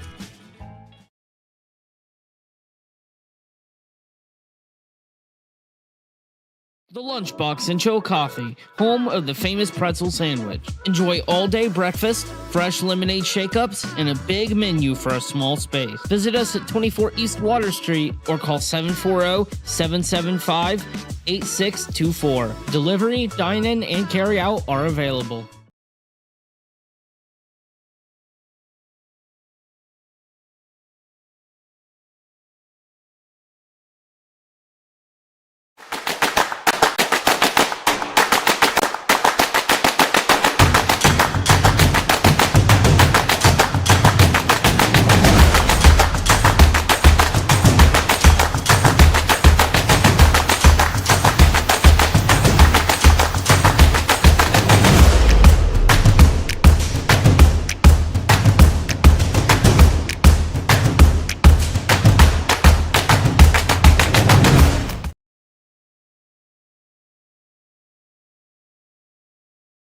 Integrity. It's a small word with a big meaning, and it's one we hold dear at Ross County Banking Center. That means we work hard every day to do what's right, even when no one's looking. We treat people the way we want to be treated, volunteer in our communities, and keep a watchful eye to safeguard our customers. At Ross County Banking Center, we strive to do that better every day. Find more information on our website, vcnbfamily.bank, or visit one of our physical locations. Member FDIC.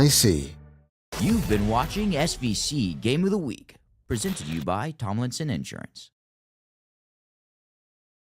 The area, we got Westfall at halftime on top of Adina 14-0. Fairfield over Mason 7-0. Boy, I looked a moments ago. Circleville and Hamilton Township were 14-14 right before half, and Hamilton has scored 2 touchdowns and now lead 28-14 at the half over the Tigers. Huntington, we got a halftime score. They're only up on Paint Valley 8-0. Be a bit surprising there. London, as always, Oliver Bell Fountain 28-0. Miami Trace 28-6 over Hillsboro in the FAC. Piketon 21-0 over Southeastern. Jackson Big over McLean 34-6. Bethel Tate killing East Clinton 40-7 at the half. And we got Waverly Tigers 21-7 over Minford. And Chillicothe has just scored to take a 14-7 lead over Washington Courthouse. Bloom Carroll leads Logan Elm 21-7. That in the second quarter as well. Some scores surround the SVC and up in the FAC as well as the Mid-State for you tonight. Well, Unioto gets the ball. I think don't want to be Captain Obvious here, Jaron, but Zane Trace, their type of offense, you don't want to get too far behind. They need to get a stop, get the ball back. And, we talked if they could hang around the first half, stay in the game to that fourth quarter, what they need to do. So we'll see what happens. They're certainly, despite that big penalty and missing the field goal to hit the upright, still, obviously, it's a one-score football game. It is. I had a chance to talk briefly to a couple of Zane Trace people out here in the stands before the second half started, and they felt really good. This is kind of where we want to be. He said it really stunk. They went 21 plays and wasn't able to come away with any points, but if they can get a stop right here, this is where Zane Trace wants to be. And the other thing to think about, Zane Trace, we said Zane Trace has played really well the second half, the last 2 weeks.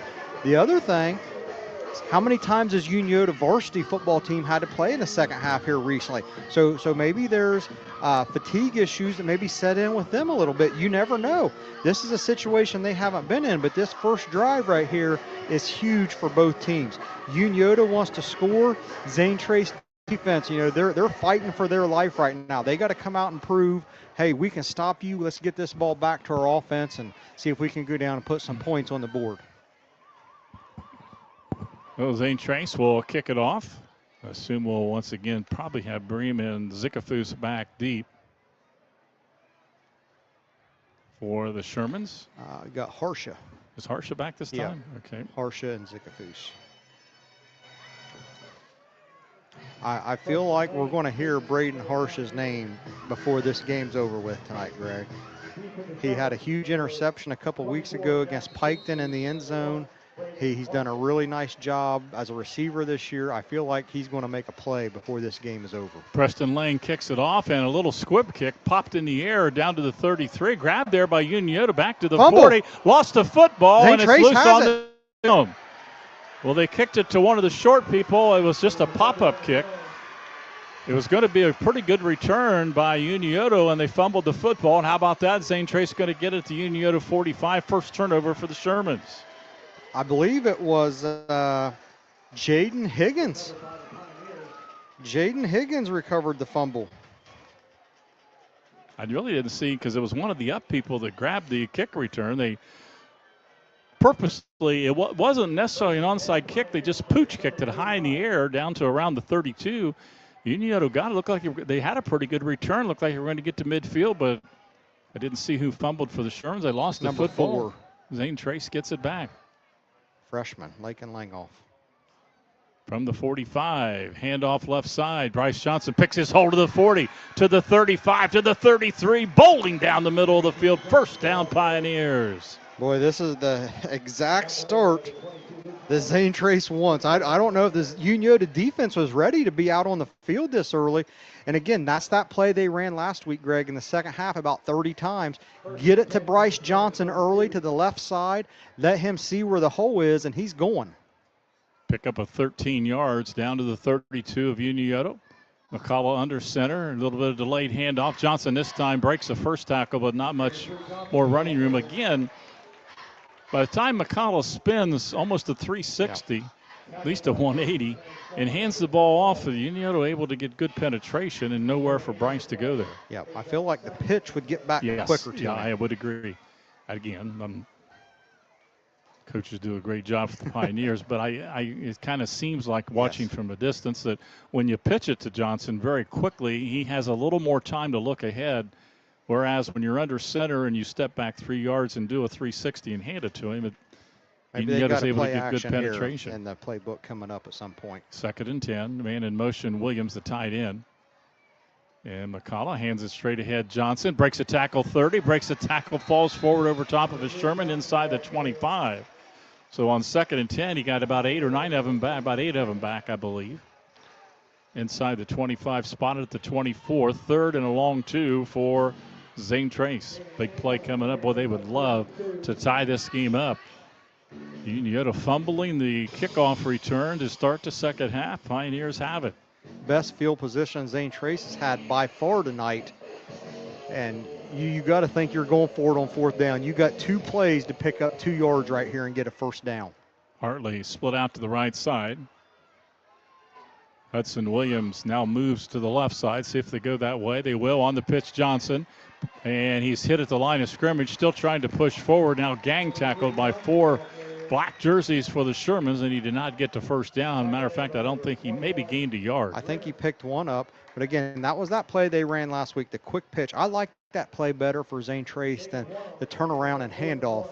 And here you got 4th and 1. Bryce Johnson, they've had four offensive plays this half. He's carried the ball 4 times. I think you got to go right back to him as he's kind of kneeling in the huddle, as he's getting tired already. In the first half, they had a 4th on that long drive where they didn't score, where McCullough faked the handoff, kept it on a boot. Yeah. And if they would try that again. 2 running backs under center, Gunnar McCullough. And now a whistle and a timeout, Zane Trace. Something they saw over on the sideline, and this is obviously a huge play on 4th and 1. Let's take a quick timeout as well. Zane Trace on the move, trailing 7-0. The Thomason Insurance SVC Game of the Week. Back in 30 seconds.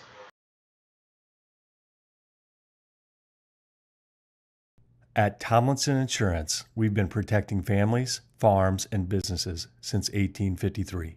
From auto, home, farm, life, or health, we tailor coverage that fits your world. With multiple carriers to meet your insurance needs. Real people, real service. Local agents who can answer the phone and care when it matters most. Tomlinson Insurance. Let our history be your future. Call or stop by today. You've been watching SVC Game of the Week, presented to you by Tomlinson Insurance. Zane Trace had a drive to the 5-yard line the first half, came away empty, missed a field goal from 32 that hit the upright. But they got a huge break, recovering the second half kickoff. Return from Unioto starting at the 45, and they've driven it down inside the 25, but now face 4th and 1. They call a timeout. You wonder how many more opportunities like this Zane Trace is going to have. This is a very important play in this football game. Unbalanced line. They got a lot more linemen to the left, only a single tackle to the right of the center. See if they go that way. They do. Bryce Johnson straight ahead. It's going to be close. It's going to be close. Depends where the spot is. I think where the line judge is, I think they're going to give it to him. It's going to be close. When they bring the chains out. Yeah, it's going to be real close. They ran an unbalanced line to the left, straight, just a quick handoff to Bryce Johnson straight ahead. Unioto, 2-3, their defensive lineman says it's our football. And they'll bring the huge measurement this is.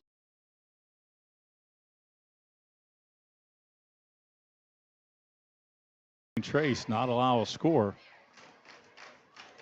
So they'll bring the chains in. We got a pretty good view from the long distance here. Oh, it's going to be close, Greg. Tighten it up. Now they tighten it up, set the chains down, and it doesn't look good. I think Unioto stopped them. They did. Yes. Unioto football. Man, that was no more than maybe 2 inches. Yeah, the official held his hands up, and it looked to be less than a foot. So good job, the Shermans. You knew, pretty good idea who was coming at you, Bryce Johnson, and they were able to. That's quite an accomplishment to stop that guy, Bryce Johnson, who weighs over 200 pounds, straight ahead. He needed a good full yard, and he got about 2/3 of it. Came up about just a little less than a foot short, and Unioto holds. Big stop. And I agree with you that how many more opportunities Zane Trace might get. We're still early in the third quarter, but Shermans get it back. Coy hands off right side, Braden, and he's hit at the line of scrimmage. Nice stop by the defensive line over there on the left defensive end. I believe that was 64, Evan Miner. Get Cody Braden with the 1 yard loss. The first time Unioto had the football, they took over when that Zane Trace fumbled the very first series of the game. They stopped Braden a couple times. Now the second time when Unioto began their drive for a touchdown, Braden really got loose for some pretty good gains. They stopped him that time for a loss of a half yard. Second down, Coy pitches left side. They run a sweep to the left side of Braden. He's to the 22, cuts back 25, across the 30, out near the first down marker. Nice cut. Looked like Stewart, Zane Trace got out there and turned the play in, but nobody filled. Braden made a nice cut back to the inside, had the momentum going, and he's very close to a first down, and they say it is a first down.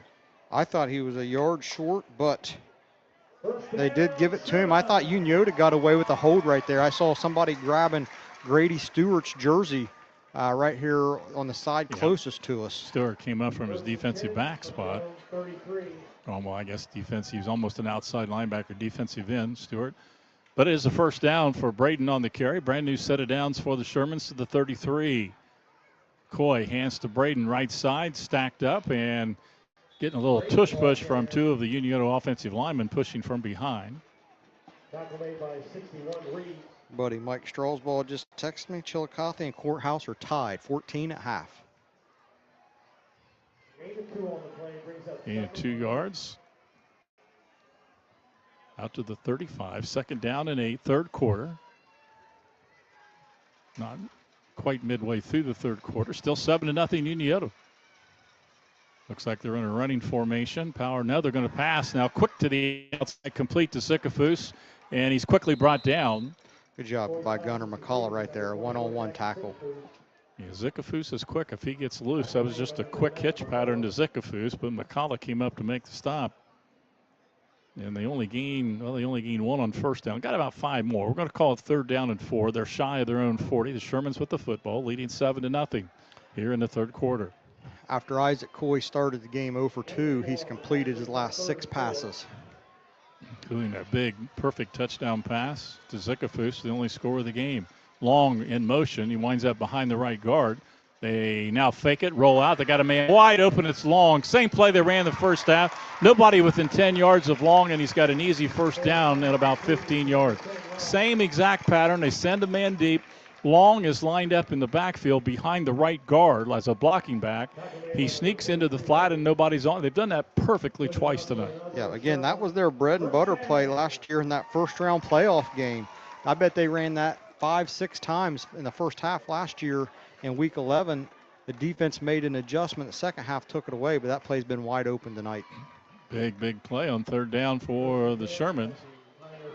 On the other side, Zane Trace just hadn't had that kind of play to go to. Quick pass over the middle, complete 40, down to the 35, fighting for yardage. Zane Trace trying to take the ball away and still pushing forward in a huge scrum out there.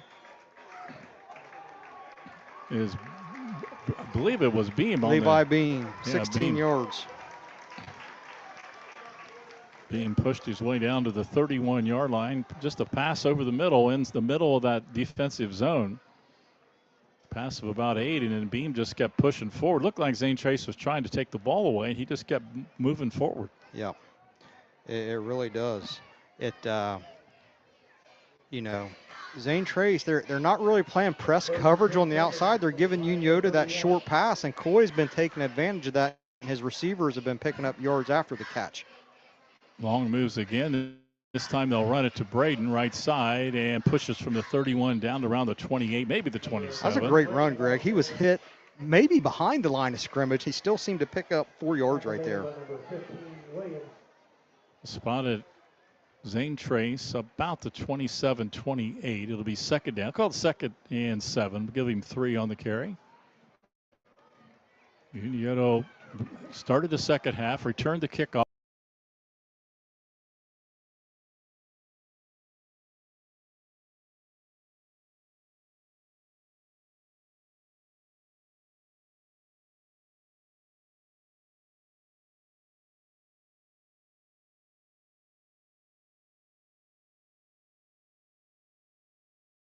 Coy faked the pitch on the option play, cut up inside, and he's got a first down.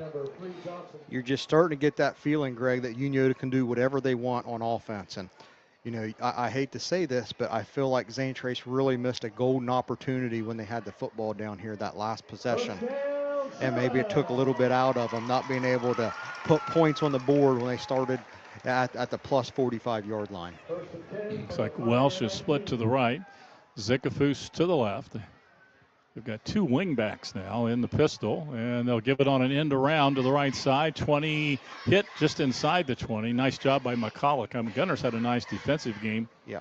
You don't see a lot of quarterbacks. Of course, he's got great size. Come up and make those kind of tackles on the defensive end. Yeah. Levi Beam on that carry. Looks like he picked up about 3 yards. Second and 7.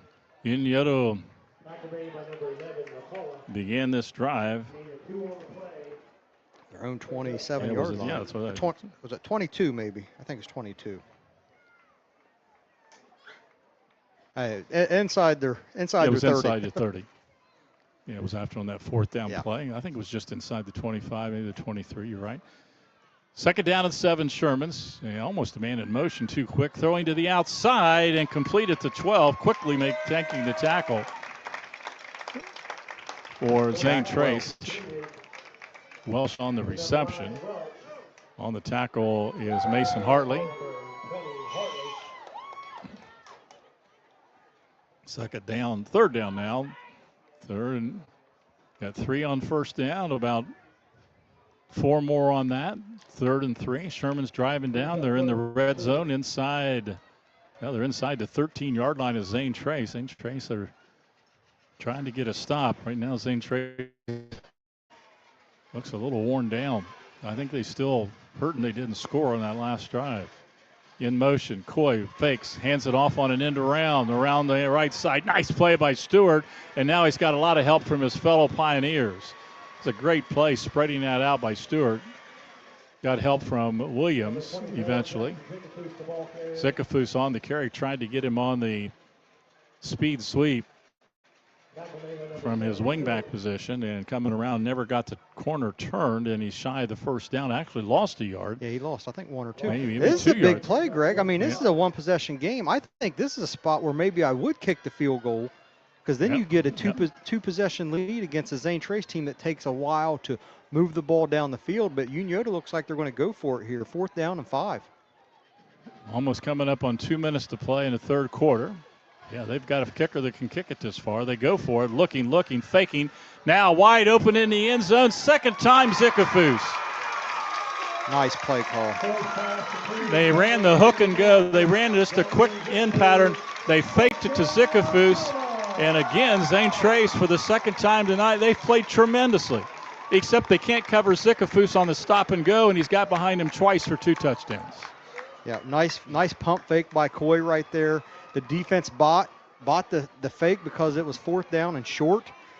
And Zickafoos just kind of slid away from him and was wide open in the back of the end zone. Yeah, great catch. Coy threw that a little bit, and Zickafoos had to jump for it. And the kick is blocked by Zane Trace. So they stop the extra point attempt, and 2:02 to play in the third quarter. Unioto now with a 2-score game. They lead it 13-0. Back with the Tomlinson Insurance SVC Game of the Week after this. Looking for a hometown favorite? Stop by the lunch At Tomlinson Insurance, we've been protecting families, farms, and businesses since 1853. From auto, home, farm, life, or health, we tailor coverage that fits your world. With multiple carriers to meet your insurance needs. Real people, real service, local agents who can answer the phone and care when it matters most. Tomlinson Insurance. Let our history be your future. Call or stop by today.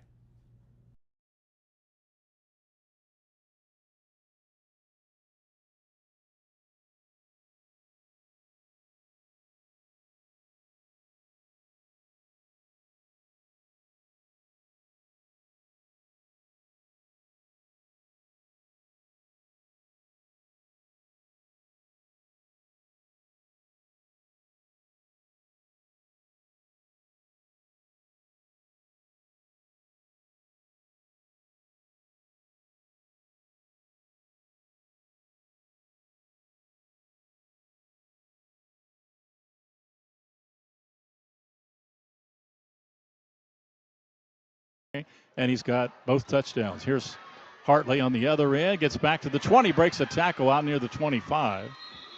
Zane Trace will start there with under 2 minutes to play in the third quarter. Again, I feel like this is kind of a do or die drive for Zane Trace right here.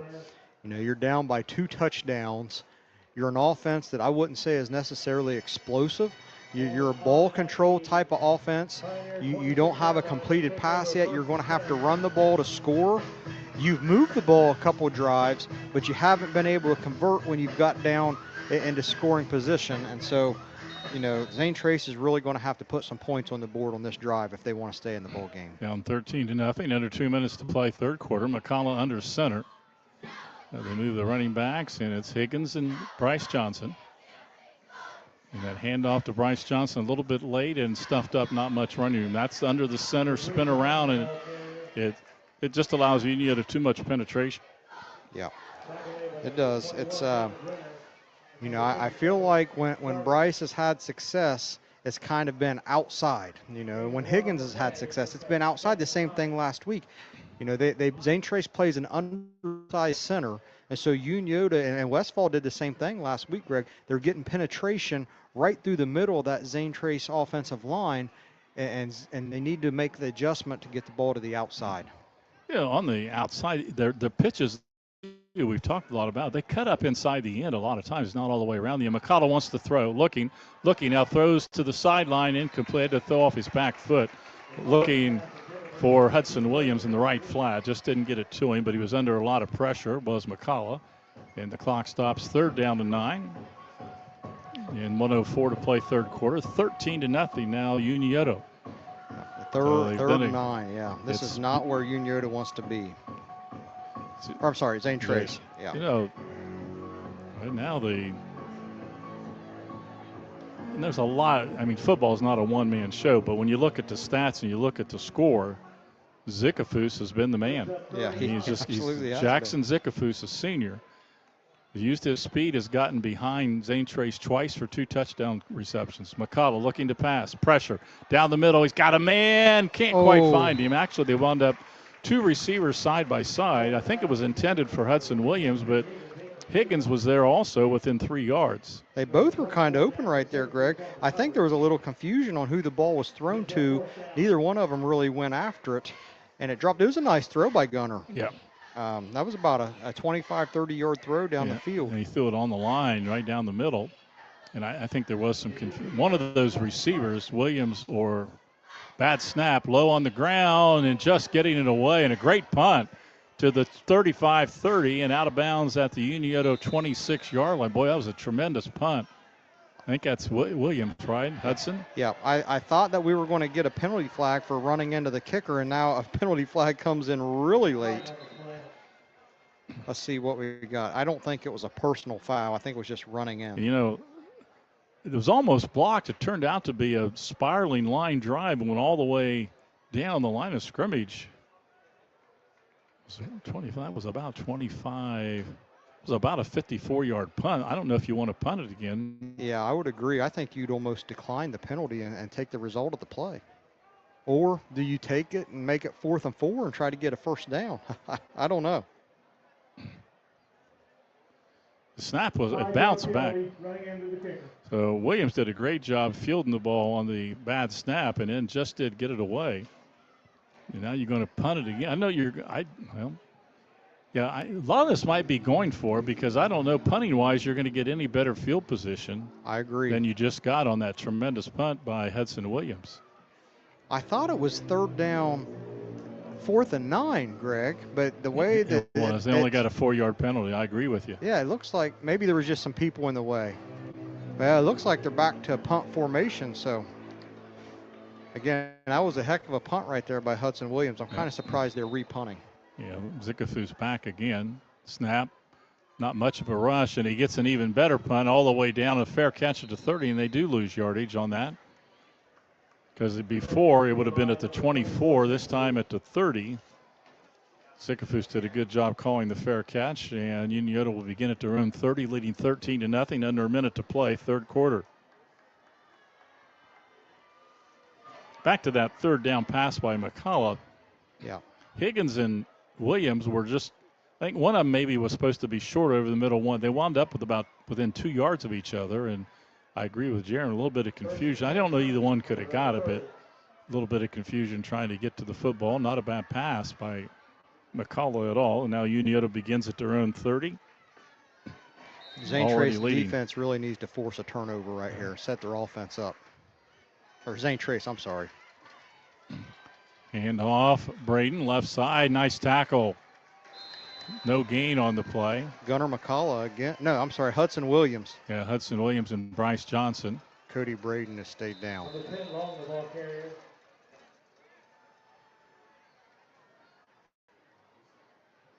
Looks like maybe just a cramp. I thought.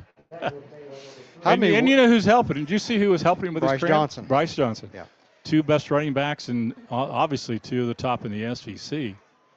You know, we were talking to somebody before the game, Greg, about just this rivalry and how the sportsmanship nowadays is so much better than what it used to be. Like, you know, when you cross the lines, you're still competing against each other. You want to win. But we were talking about the days back when you played basketball in the pit and just the different things that were going on. There's no way in the world some of those things would be allowed by administrations today. Just, you know, I don't know what the right term I'm looking for is. I'm just going to say harassing the other kids or trying to get in their head a little bit. But the sportsmanship has been there, and that was a great gesture right there by Bryce Johnson. He knows what it's like to be gassed and tired, and I think that's David Long, actually, as I'm looking down there. But, you know, it's a lot of these kids today, they're friends, right? You know, they're friends with each other. They talk to each other outside of school, and you know, just back when I was in high school 24, 25 years ago, I wasn't friends with any people from Unioto. Mm-hmm. And, well, they probably didn't like you. No, they didn't like me, and I didn't like them. And, you know, obviously we're 24, 25 years later, and it's amazing how things can change. I think in today's world, too, there's so much AAU basketball and summer-based travel baseball, and I think a lot of these kids wind up being teammates in some instances and seeing each other a lot more but let alone the fact these 2 schools are close together. Right. They run into each other, Chillicothe all the time. Pass to the outside, wide open Zikafus, and he loses footing at the 35 and goes down. Yeah, since they opened up that 207 connector, you know, my parents live like in Zane Trace District, right in front of the vocational school. It's like a 7-minute drive to Unioto from here. 3rd and 5 for the Shermans. They lead at 13-0. I think that'll be the last play of the 3rd quarter, and we'll come to the end. Well, Unioto got a touchdown in the 2nd quarter. They had 1 in the 3rd quarter. We head to the final 12 minutes. Shermans 13, Pioneers 0. You're listening to the Tomlinson Insurance SVC Game of the Week.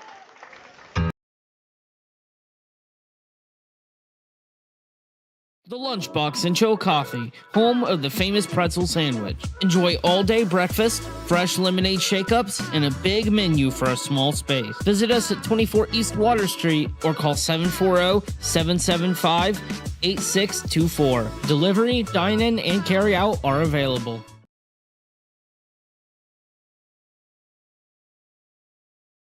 At Tomlinson Insurance, we've been protecting families, farms, and businesses since 1853.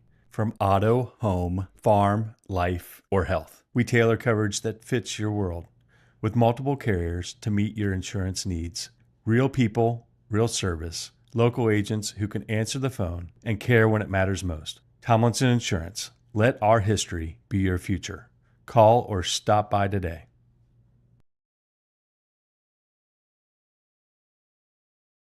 You've been watching SVC Game of the Week, presented to you by Tomlinson Insurance.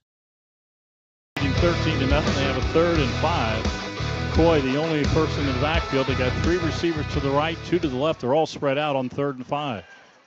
Zikafus has been the man. Coy looking. Now he's going to run with it. We got maybe a holding call. Now throwing to the sidelines, incomplete.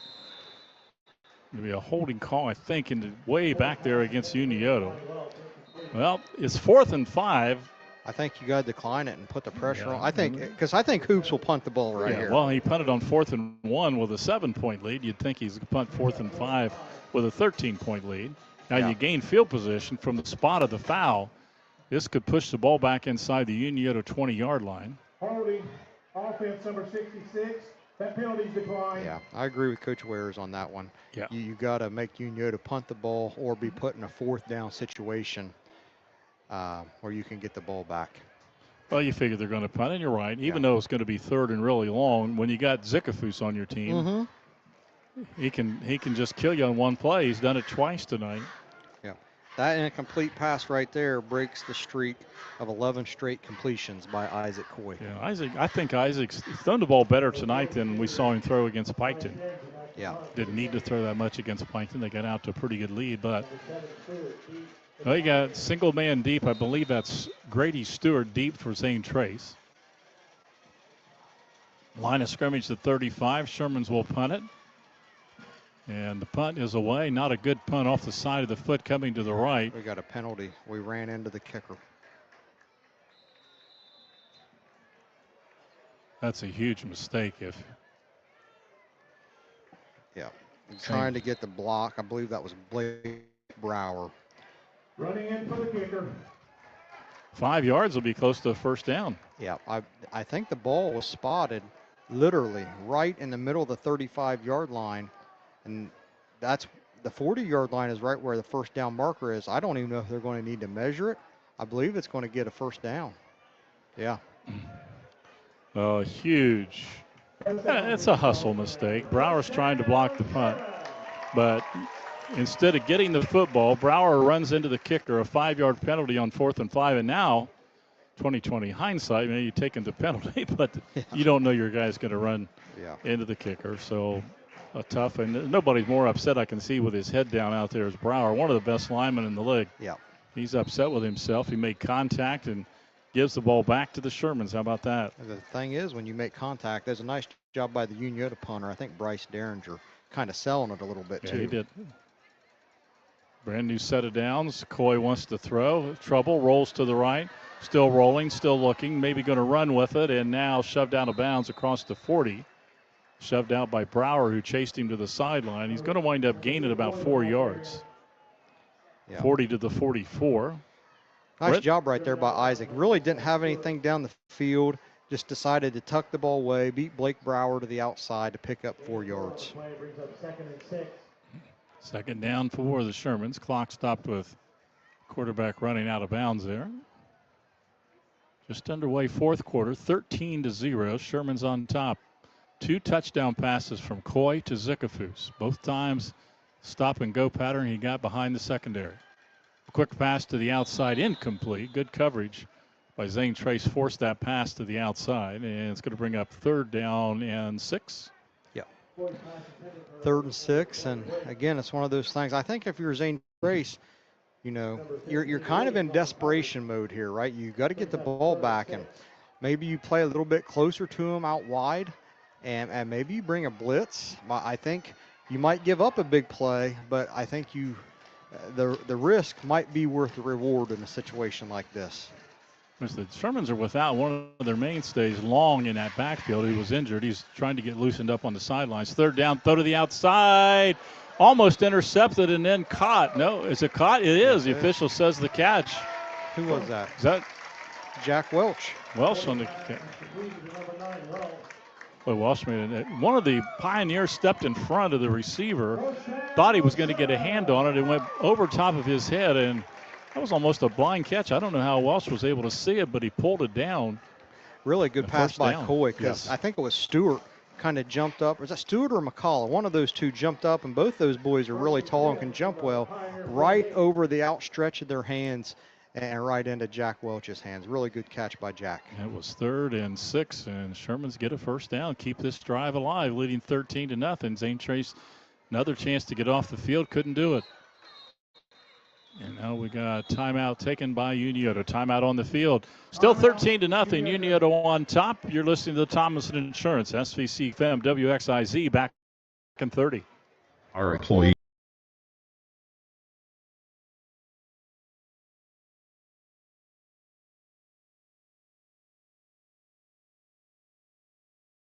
At Tomlinson Insurance, we've been protecting families, farms, and businesses since 1853. From auto, home, farm, life, or health, we tailor coverage that fits your world with multiple carriers to meet your insurance needs. Real people, real service, local agents who can answer the phone and care when it matters most. Tomlinson Insurance. Let our history be your future. Call or stop by today. It's Friday night, our Thomason Insurance SVC game of the week, and we're going to follow these Zane Trace Pioneers down to Southeastern. We wanted to get a chance to take a look at the Panthers. In week number 8, we'll see Southeastern. And Zane Trace, we'll see how they, if he's not able to win this, how they respond. Of course, every win's important to Zane Trace because they'd still like to get themselves a chance, a good solid team to get in the playoffs. Yeah. They trail by 13 here. Now the quarterback, Coy, keeps it, 45-40, breaks loose, 40-35, and now stacked up by 4 white jerseys. And a first down all the way down inside about the 36, maybe all the way to the 35, they say. Forward progress on a nice carry by quarterback Isaac Coy. You know, sometimes I'm not big on quarterbacks running the football, especially when you have guys like Cody Braden. You got Levi Beam coming across. You got David Long back there. But Coy has a nice burst of speed, too. And as much as they motion guys and move guys around and shift, it's a good option back there for Unioto. Zickafoos to the left, Welsh out to the right. And the slot receiver is Beam. 1st and 10, they'll run it right side. Bouncing off a tackler, 30, 29, 25. Bowling forward, leaning forward, keeping the legs moving. And guess who? Cody Braden. There's at least another 5 yards after the contact right there. Really just drove through Zane Trace's Peyton Arthur's trying to tackle him. Peyton just couldn't hold on to his legs. Cody kept his legs driving to pick up a Unioto first. Zane Trace, maybe, I mean, these kids can play. They play a lot of minutes. They don't have a lot of depth, so they're used to playing a lot of minutes in a football game. But I think mentally, they're wore down a little bit. And the last time when they got that break to start the second half, couldn't convert it for a touchdown or any points. Now Braden again, and caught from behind around the ankles. Nice job. Bottom, and that's Williams. He's had a nice defensive game. Hudson Williams, a junior. I don't know if you picked up on this on that play, Greg, right there or not. The Unioto offensive line was really far spread out, and they pulled that left guard and left tackle. If Braden would have got through that first tackle, he probably had about at least 8 or 9 more yards right there. I don't know if that's something they do regularly, spread out that much and pull or not, but they were really far spread out between the center and the guard. 2nd and 9 from the 24, Zane Trace, still with the pistol. Run it again with Braden. Boom, boom, Pike 2 tacklers. 15, 10, down in the corner. Did he get in the end zone? And he did. It was the same exact play. That was, about 25 yards on the carry by Braden. He got ahead of steam, and just as much as Zane Trace said, look, I don't want to say they're worn down, but I think mentally-wise it was tough. They've been on the field a lot defensively. Yeah. Kind of like last week happened to Westfall. Yeah, I think it's much mental as it is physical right now. I agree with you. They had the ball on the 5. They couldn't put the ball in the end zone. They had 4th and 1 on the 23-yard line, couldn't pick up the first down, and Unioto stretched the lead to 2 scores, and it's kind of wore on them. I think you can see it on their faces. Unioto's going for 2. Go for 2 on the carry and not able to get it, so they will not. They had earlier a kick blocked on the extra point attempt.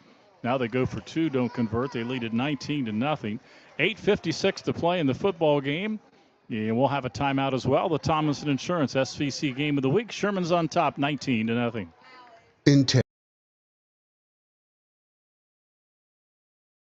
Integrity. It's a small word with a big meaning, and it's one we hold dear at Ross County Banking Center. That means we work hard every day to do what's right, even when no one's looking. We treat people the way we want to be treated, volunteer in our communities, and keep a watchful eye to safeguard our customers. At Ross County Banking Center, we strive to do that better every day. Find more information on our website, vcnbfamily.bank, or visit one of our physical locations. Member FDIC. You've been watching SVC Game of the Week, presented to you by Tomlinson Insurance. As Jaron was talking about mentally, and Zane Trace got a break, got a turnover to start the second half, down around the 24, 4th and 1, and your main dude that cannot be stopped for less than a yard most times, Bryce Johnson, got stopped, you turned it over. I think that was mental tough break mentally, number 1. Yeah. Then you stop Unioto, they punt the football, and penalty. You run into the kicker. Yeah. And instead of getting the football down by 2 scores, you give it back to Unioto when you run into the kicker, and it gave them the ball back, and then they got another conversion on, I believe, 4th down, and they wind up scoring. So those 2 or 3 plays, I don't know if it makes a difference totally, but I think those mentally really broke down Zane Trace. Yeah. Well, and I think that's the one thing, Greg, we talked about coming into this game.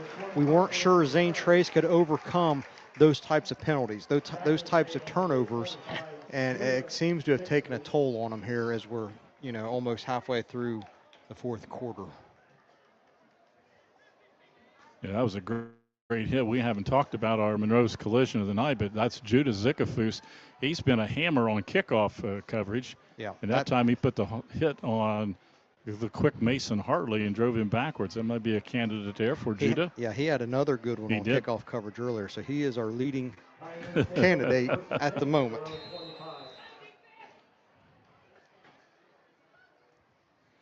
From the 25, Pioneers down 3 scores now, and they'll hand it off right side. Now Higgins tries to break it outside, breaks away again, all the way back to the 10-yard line, and he's still loose back there and brought down back at the 11.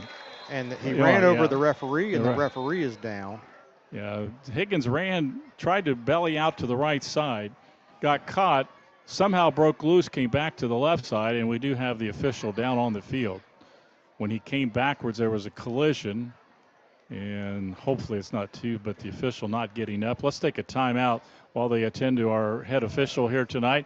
It's 19-0 Unioto. We got 8:39 left in the ball game. You're listening to the Tomlinson Insurance SVC Game of the Week.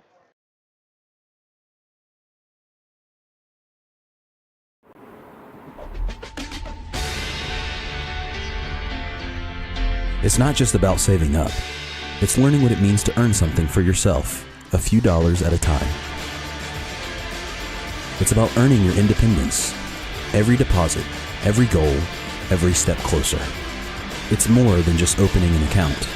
It's opening the door to what's next.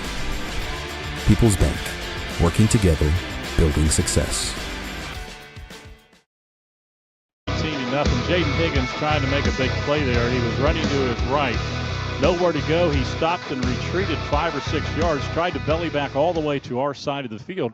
And as he was coming back, it looked like he and one of the defenders and our head official all kind of ran into each other.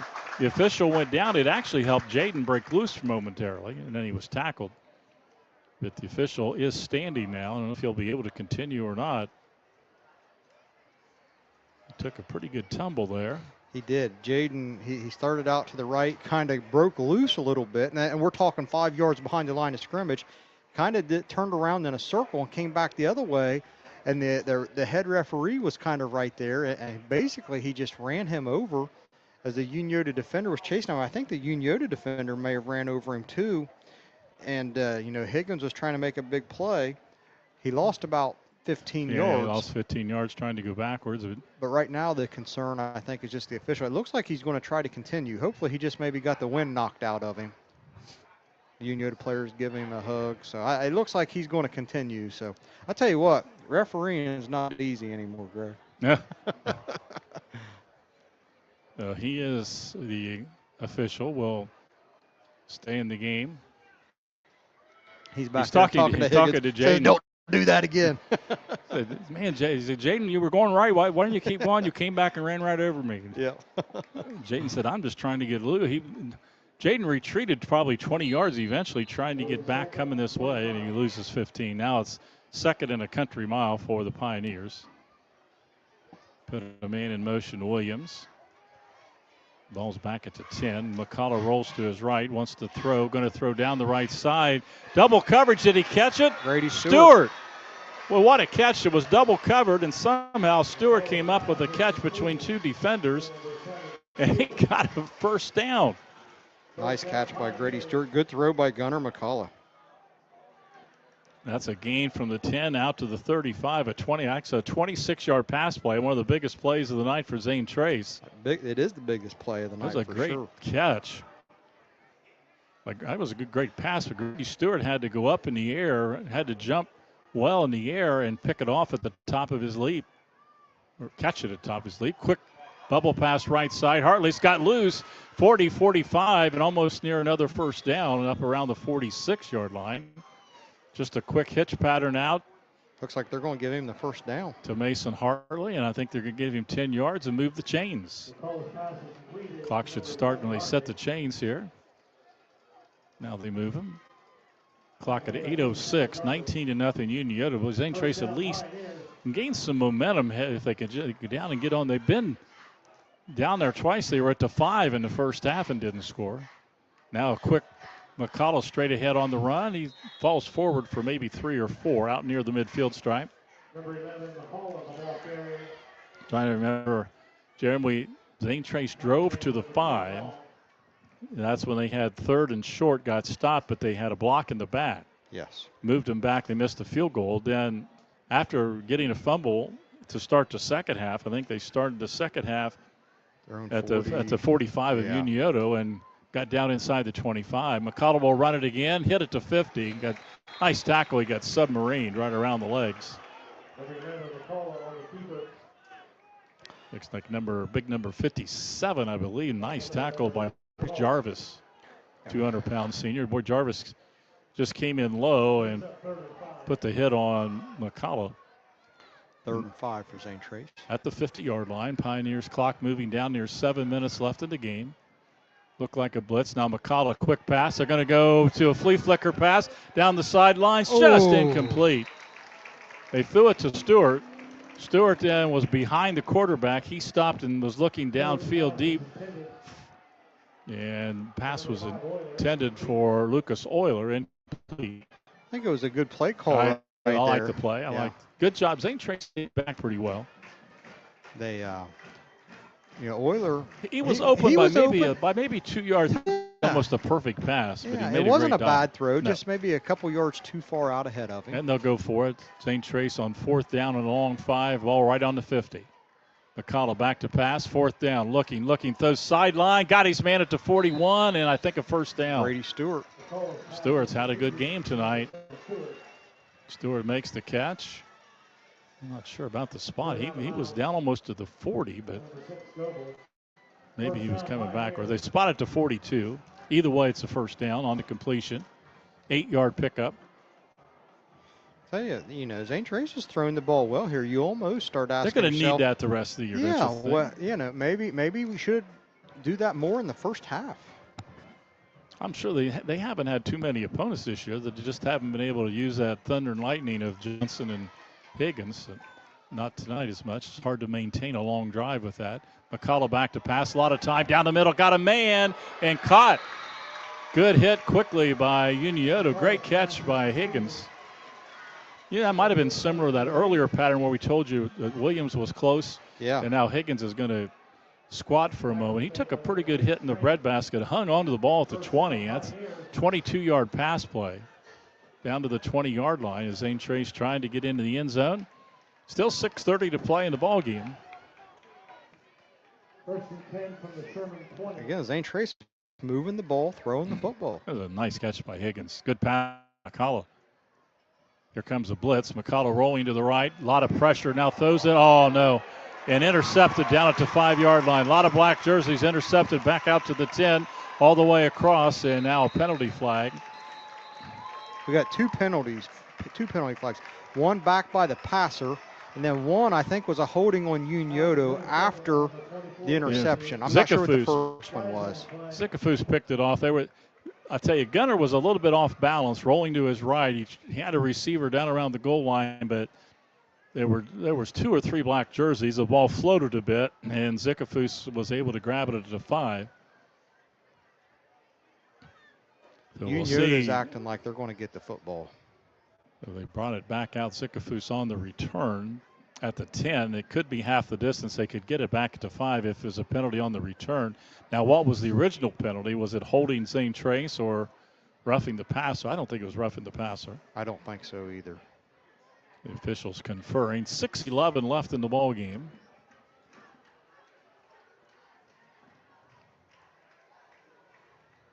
Looks like they're talking to Unioto about what they want to do.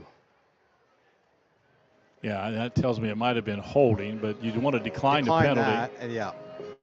Take the football. Holding on the offense. That penalty's declined.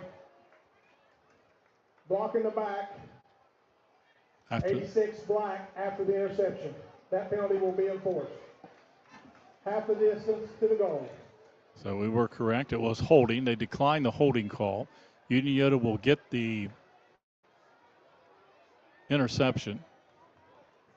Jackson Zickafoos just having a heck of a ball game. Well, he's going to be. We don't have a player of the game, but yeah, he would be it. Oh man, 2 touchdown catches, 2 of their 3 touchdowns when he was able to get behind the secondary. Both times I think it was a stop and go where he stopped. The guy came up and he just turned and ran by him. For second catch was a great catch. So Coy the 2 touchdown passes with Zickafoos, and now Zickafoos with an interception on top of that. So they're going to move the ball back half the distance. Going to come all the way back to the 5-yard line. I think there's some confusion. Coach Hoops is asking for clarification. If it's half the distance, this ball should be like at the 9-yard line. From the spot of the foul up around the 20, he's saying it should be. They took half the distance from where Zickafoos went down. So at the 5-yard line, Unioto will have it, leading by 19-0, 3 scores. Hand it to Braden, right side. Braden gets not much, maybe a yard. We're taken down by 5 white jerseys. 6 minutes left in the game. 19-0 Unioto. Zane Trace has battled, but just a couple. 7-0 at the half. They got a fumble from Unioto. Got it at the 45-yard line. Took it down inside the 25, but was stopped on 4th and 1 with Bryce Johnson, their main man back there. Got stopped. I thought that took them down a little bit mentally, but then they stopped Unioto on the next possession, but then ran into the kicker, and Unioto kept the football and wound up scoring another touchdown.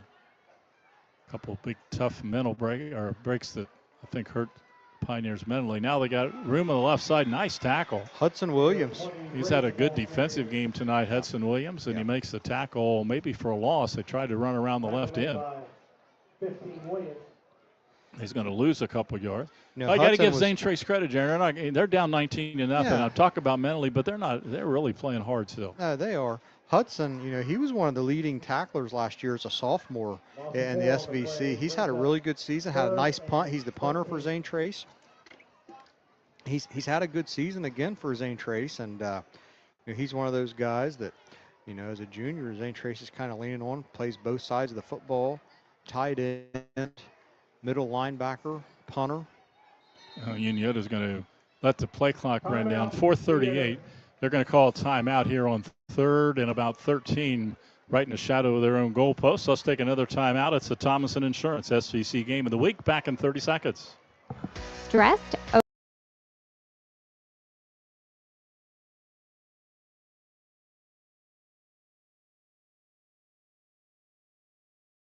Ready to transform your entire lawn? Call Greenwald Lawn and Landscape. Just need a quick mow? Call Greenwald Lawn and Landscape. Driveway full of snow? Call Greenwald Lawn and Landscape. Greenwald Lawn and Landscape provides expert lawn care, landscaping, and snow removal services for year-round property maintenance. Call the experts at Greenwald 740-701-6744. Greenwald Lawn and Landscape, a proud sponsor of SVC Sports. See Chillicothe Waverly. Hank FM with Thomason Insurance SVC Game of the Week, and it's third down for Unioto. They got things well in hand. We're under 5 minutes to play. They lead at 19-0, 7-0. They led it to half. They've added 2 touchdowns, one in the third, one in the fourth. And Zane Trace has battled and just 3 or 4 times seemed like they were kind of near the top of the hill to make a break, and then just couldn't get over the crest of the hill about 4 times tonight. Yeah, I think you got to give credit to Unioto's defense too. You know, we say Zane Trace didn't get it. Unioto's defense is only averaging giving up 3.5 points a game this year. They're down and about 12 or 13. Back in his own end zone. Coy wants to throw. Now he's going to scramble out to the left side. Needs to get rid of it. Throws it deep down the field, incomplete. Boy, an incomplete pass. But I thought, oh, yeah, there's the flag. Really late. It wasn't interference unless they're going to call a personal foul. I think it was against a personal Higgins. Foul. Yeah, I think he kind of hit him in the helmet, hit him high. It was unnecessary. It was Jaden Higgins. The scramble, I tell you, this has been the worst part for Zane Trace. They've had really 3 or 4 not. I don't think that was targeting. That was on the other side of the field.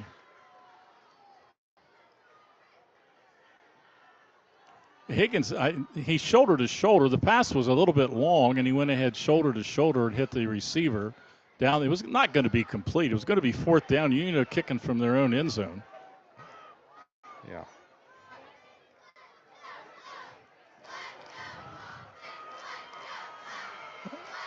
Yeah, I'm sorry. I don't agree with that call at all. I think the back judge, he reacted he threw the flag about an hour and a half after it happened. I don't know. I don't like the call. I mean, the guy's supposed to do, but I didn't like the call at all. Yeah. Brand new set it down. But I'm an awful long ways away. If it was helmet to helmet, yes, but I really think it was shoulder to shoulder. Now, Jaron's absolutely correct. Higgins, there was no sense hitting the guy. The ball had already gone over his head. So I guess that in itself was a mistake by Pioneers, but brand new set it down. That's about 3 or 4 times tonight Pioneers have given Unioto a new set of downs with a mistake. Jaden's upset with himself. That's one of those things. I didn't think he hit him that hard. It just one of the things that happened, the ball went over his head, and those were the only 2 guys. Nobody was around him for 10 yards. It was so easy to see, and a late flag, but it is what it is. So it's a brand new set of downs. It's not going to make a difference probably in the game. No. Down to under 4 minutes to play, 19-0. I just didn't want Jaden to. Yeah. I didn't know if he would get a personal foul or something on that. I would disagree with you. I thought he hit him in the helmet, but that's neither here nor there. It was a ball that was overthrown by a couple yards, not necessary. Yeah, he really had no reason. As Coy scrambling in the backfield is going to be brought down for a loss, going to be 3rd down. Yeah, one thing for sure, the hit was unnecessary. The ball was overthrown, and it was going to be a punt.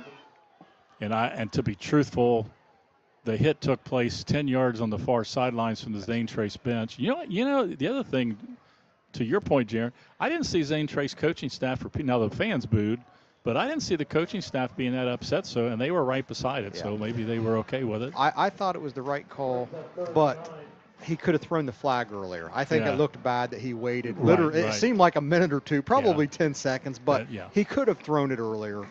I don't know if he was waiting for somebody else, but my other question is, if it's a targeting penalty, is he not ejected from the game? That's what I was worried. That's what I thought maybe wasn't fair.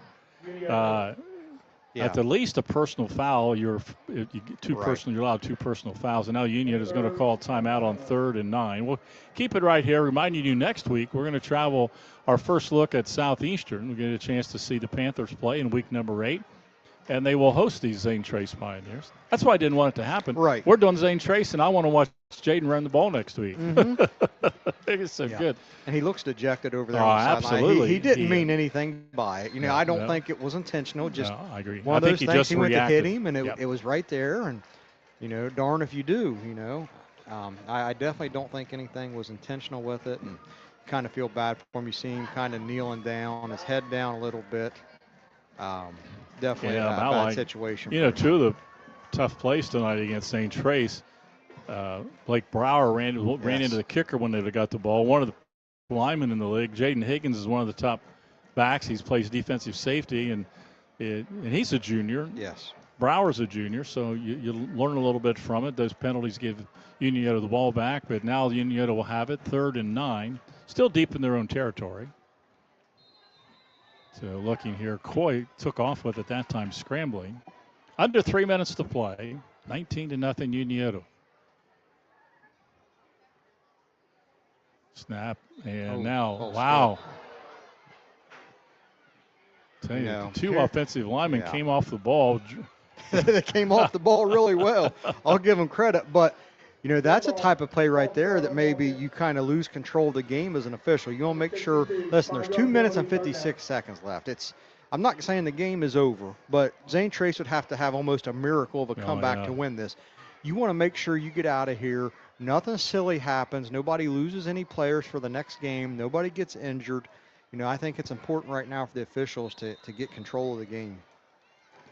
I think Unioto just jumped, and they came across the line, and they pancaked Lane Reeves of Zane Trace on his back on the block. But nobody, you talk about, both teams seem to handle it pretty well on the 5-yard mark off. Now 3rd and 14. Coy. And they run straight ahead. They got room, 25, and nice tackle at the 25, just shy of the first down. That might have been Stewart again on the tackle. And they're going to pick up about 10 on the play.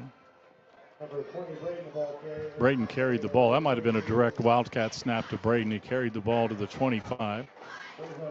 And it's 4th down and 2. And I would assume you're leading 19-0. I would think Unioto's going to punt the football.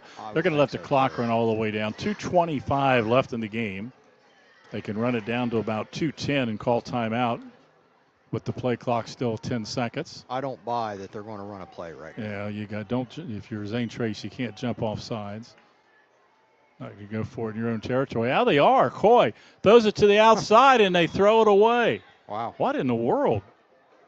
I don't know, Greg. We talked a lot about not going for it on 4th down when you're up. Well, guys, to go 7-0, you're up 19-0, but that really surprised me. It also surprised me 4th and 2 that Braden didn't get the ball. They threw the ball, but they've been successful in those quick outs. But Coy's pass was high, and they turned the ball over on down. So quite an eventful final 5 or 6 minutes here. Kind of crazy things going on, and Zane Trace gets it at the 25 of Unioto. If Zane Trace, they hit a quick hitter for a touchdown, maybe you get an onside kick. You never know. But the door's open. McCullough going to run with it. 25, 22, maybe the 21. We hit the 2-minute mark. Again, I'm kind of scratching my head. Why are you running the ball, letting the clock run? I think you need to be throwing it towards the end zone. 5 yards on that carry by Gunnar McCullough. Williams goes in motion, flanks to the right side. No running backs with McCullough. This looks like a passing formation. 2nd and 5. He's going to run with it again, straight ahead, back to the outside. He's got room. 15, cuts back at the 15, and now taken down at the 13. Tackle by Zikafus. Also helped out by Long on the tackle. That's a 1st down Pioneers at the 13. Well, they had all the way to the 5-yard line early in the game and did not score. That was when they got called for a block in the back, brought them back, and their field goal attempt from 32 yards hit the upright. They've not been on the board. See what happens. McCullough looking, throws across the middle and to the outside. Little incomplete, looking for Grady Stewart. McCullough carried it a couple times for 5 and I think 8. Yeah, they begin this drive after the downs on the 25. So they're down at the 13.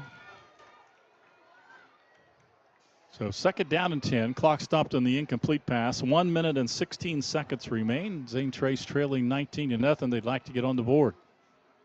Nobody in the backfield. McCullough looking. Traffic. Throws it across the middle, high in the air, over top of McCullough. Or over top of Stewart. McCullough's pass. McCullough took a big hit that time. Yeah, he did. It was number 66 for Unioto. Donzel Newland got in there, and like you said, Gunner took a big hit as soon as he released the ball. And now third down. You know, Zane Trace has knocked on the door a lot tonight. They've been at the 5 the first half. First series of the second half, after they recovered a fumble, they were at, I believe, around the 23. Got stopped on 4th and 1. And now they're at the 13, and they face 3rd and 10. Nobody in the backfield with McCullough. Here comes the blitz. Everybody coming. He just lobs it down the middle. Nobody's there. Now Unioto intercepts it. And they go down in the end zone. Gunner just threw it down the middle. Judah Zikafus? And the interception. I believe it was. Well, he's excited. He came over and knocked down. His own player is jumping up and celebrating. So the interception. The blitz was coming. Gunner had no time, and he third down and 10. He just lobbed it down the middle. Nobody was there except for Unioto's Judah Zikafus was right in the middle of the end zone. He started to run out with it and wisely just went to a knee. We're down to 104. Unioto just really needs to go in victory formation here and run the clock out. So I guess going forward on 4th down, Coach Hoops figured, hey, I don't think they can score on us anyway. Yeah, they do on 1st down. Coy goes to one knee.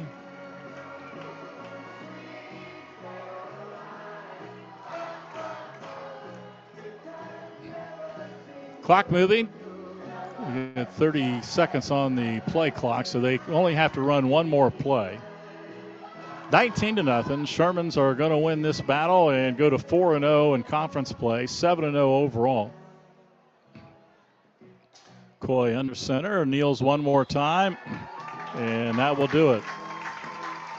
I'll run the clock out, and Unioto wins it here at home tonight against the Zane Trace Pioneers. Final score from the home of the Shermans, Unioto 19 and Zane Trace 0. Back to wrap this one up, it's the Thomason Insurance SVC Game of the Week. Looking for a job that works with your life? Your local McDonald's is now hiring. Join a team that's all about flexibility.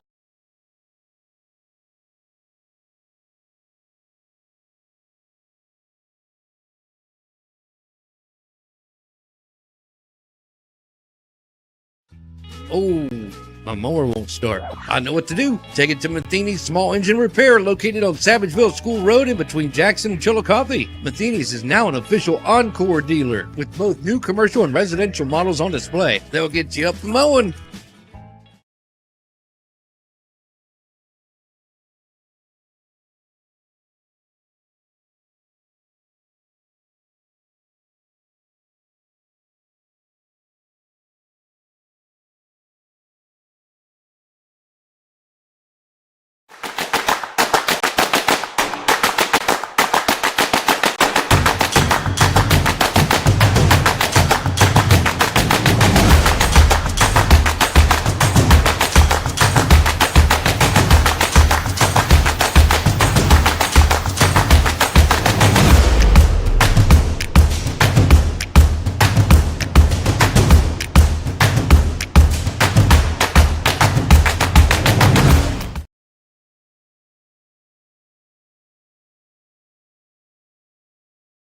At Tomlinson Insurance, we've been protecting families, farms, and businesses since 1853.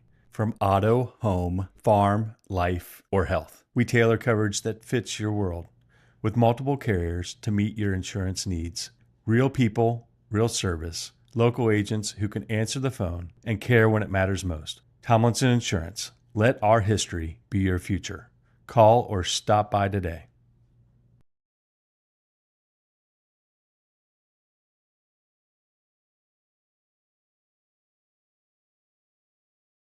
It takes determination to create a successful business. It's never easy, but always worth it. It takes making a leap of faith. It takes patience and late nights to reinvest in a startup. But it also takes asking for guidance from dependable people. All to turn a dream into a reality. People's Bank. Working together, building success.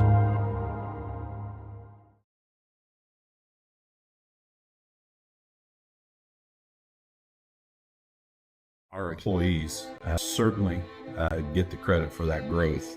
The relationships that they build, people want to deal with people they can trust, they know, feel connected to. And I think that's where a community bank such as Kingston really shines. The color of money is the same no matter where you go, but I think the people behind it is what makes the difference. Having the empathy to understand what's going on in someone's business or personal lives and how you might be able to help it.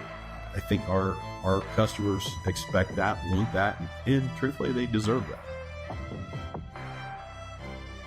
The half, Unioto took the second half kickoff. It was a short kick. One of their up people fumbled the football. It was, I think, one of their freshmen. It doesn't matter who fumbled the ball.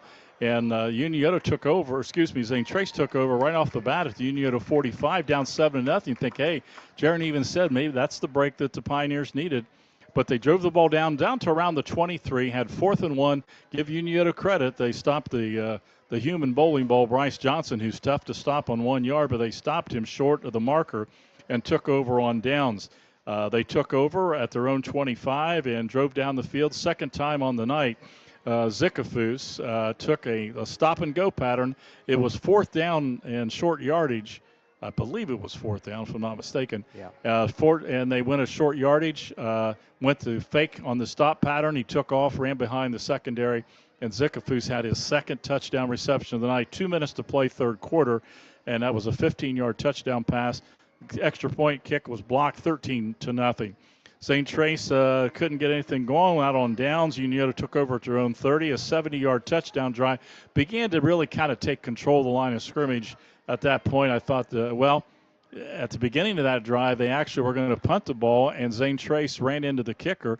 It gave Unioto a new set of downs. They took advantage and kept on going. So a couple of mistakes I thought really hurt Zane Trace mentally. Braden took it in 24 yards out. Just under 9 minutes left in the game, 19-0. They went for 2 and failed.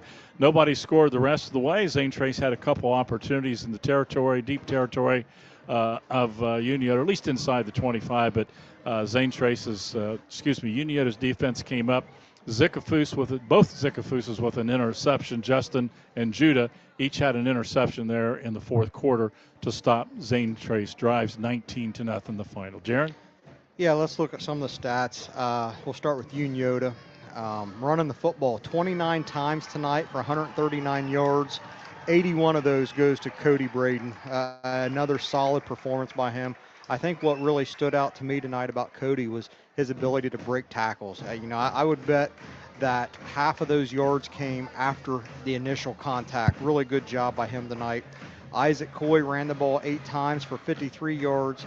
Levi Beam carry for 3 yards. David Long had a carry, didn't get anything. Jack Welch, 1 carry for 4 yards. And Jackson Zikafus, 1 carry for -2 yards. Throwing the football, Isaac Coy started out 0-2 when Zane Trace fumbled on their opening possession.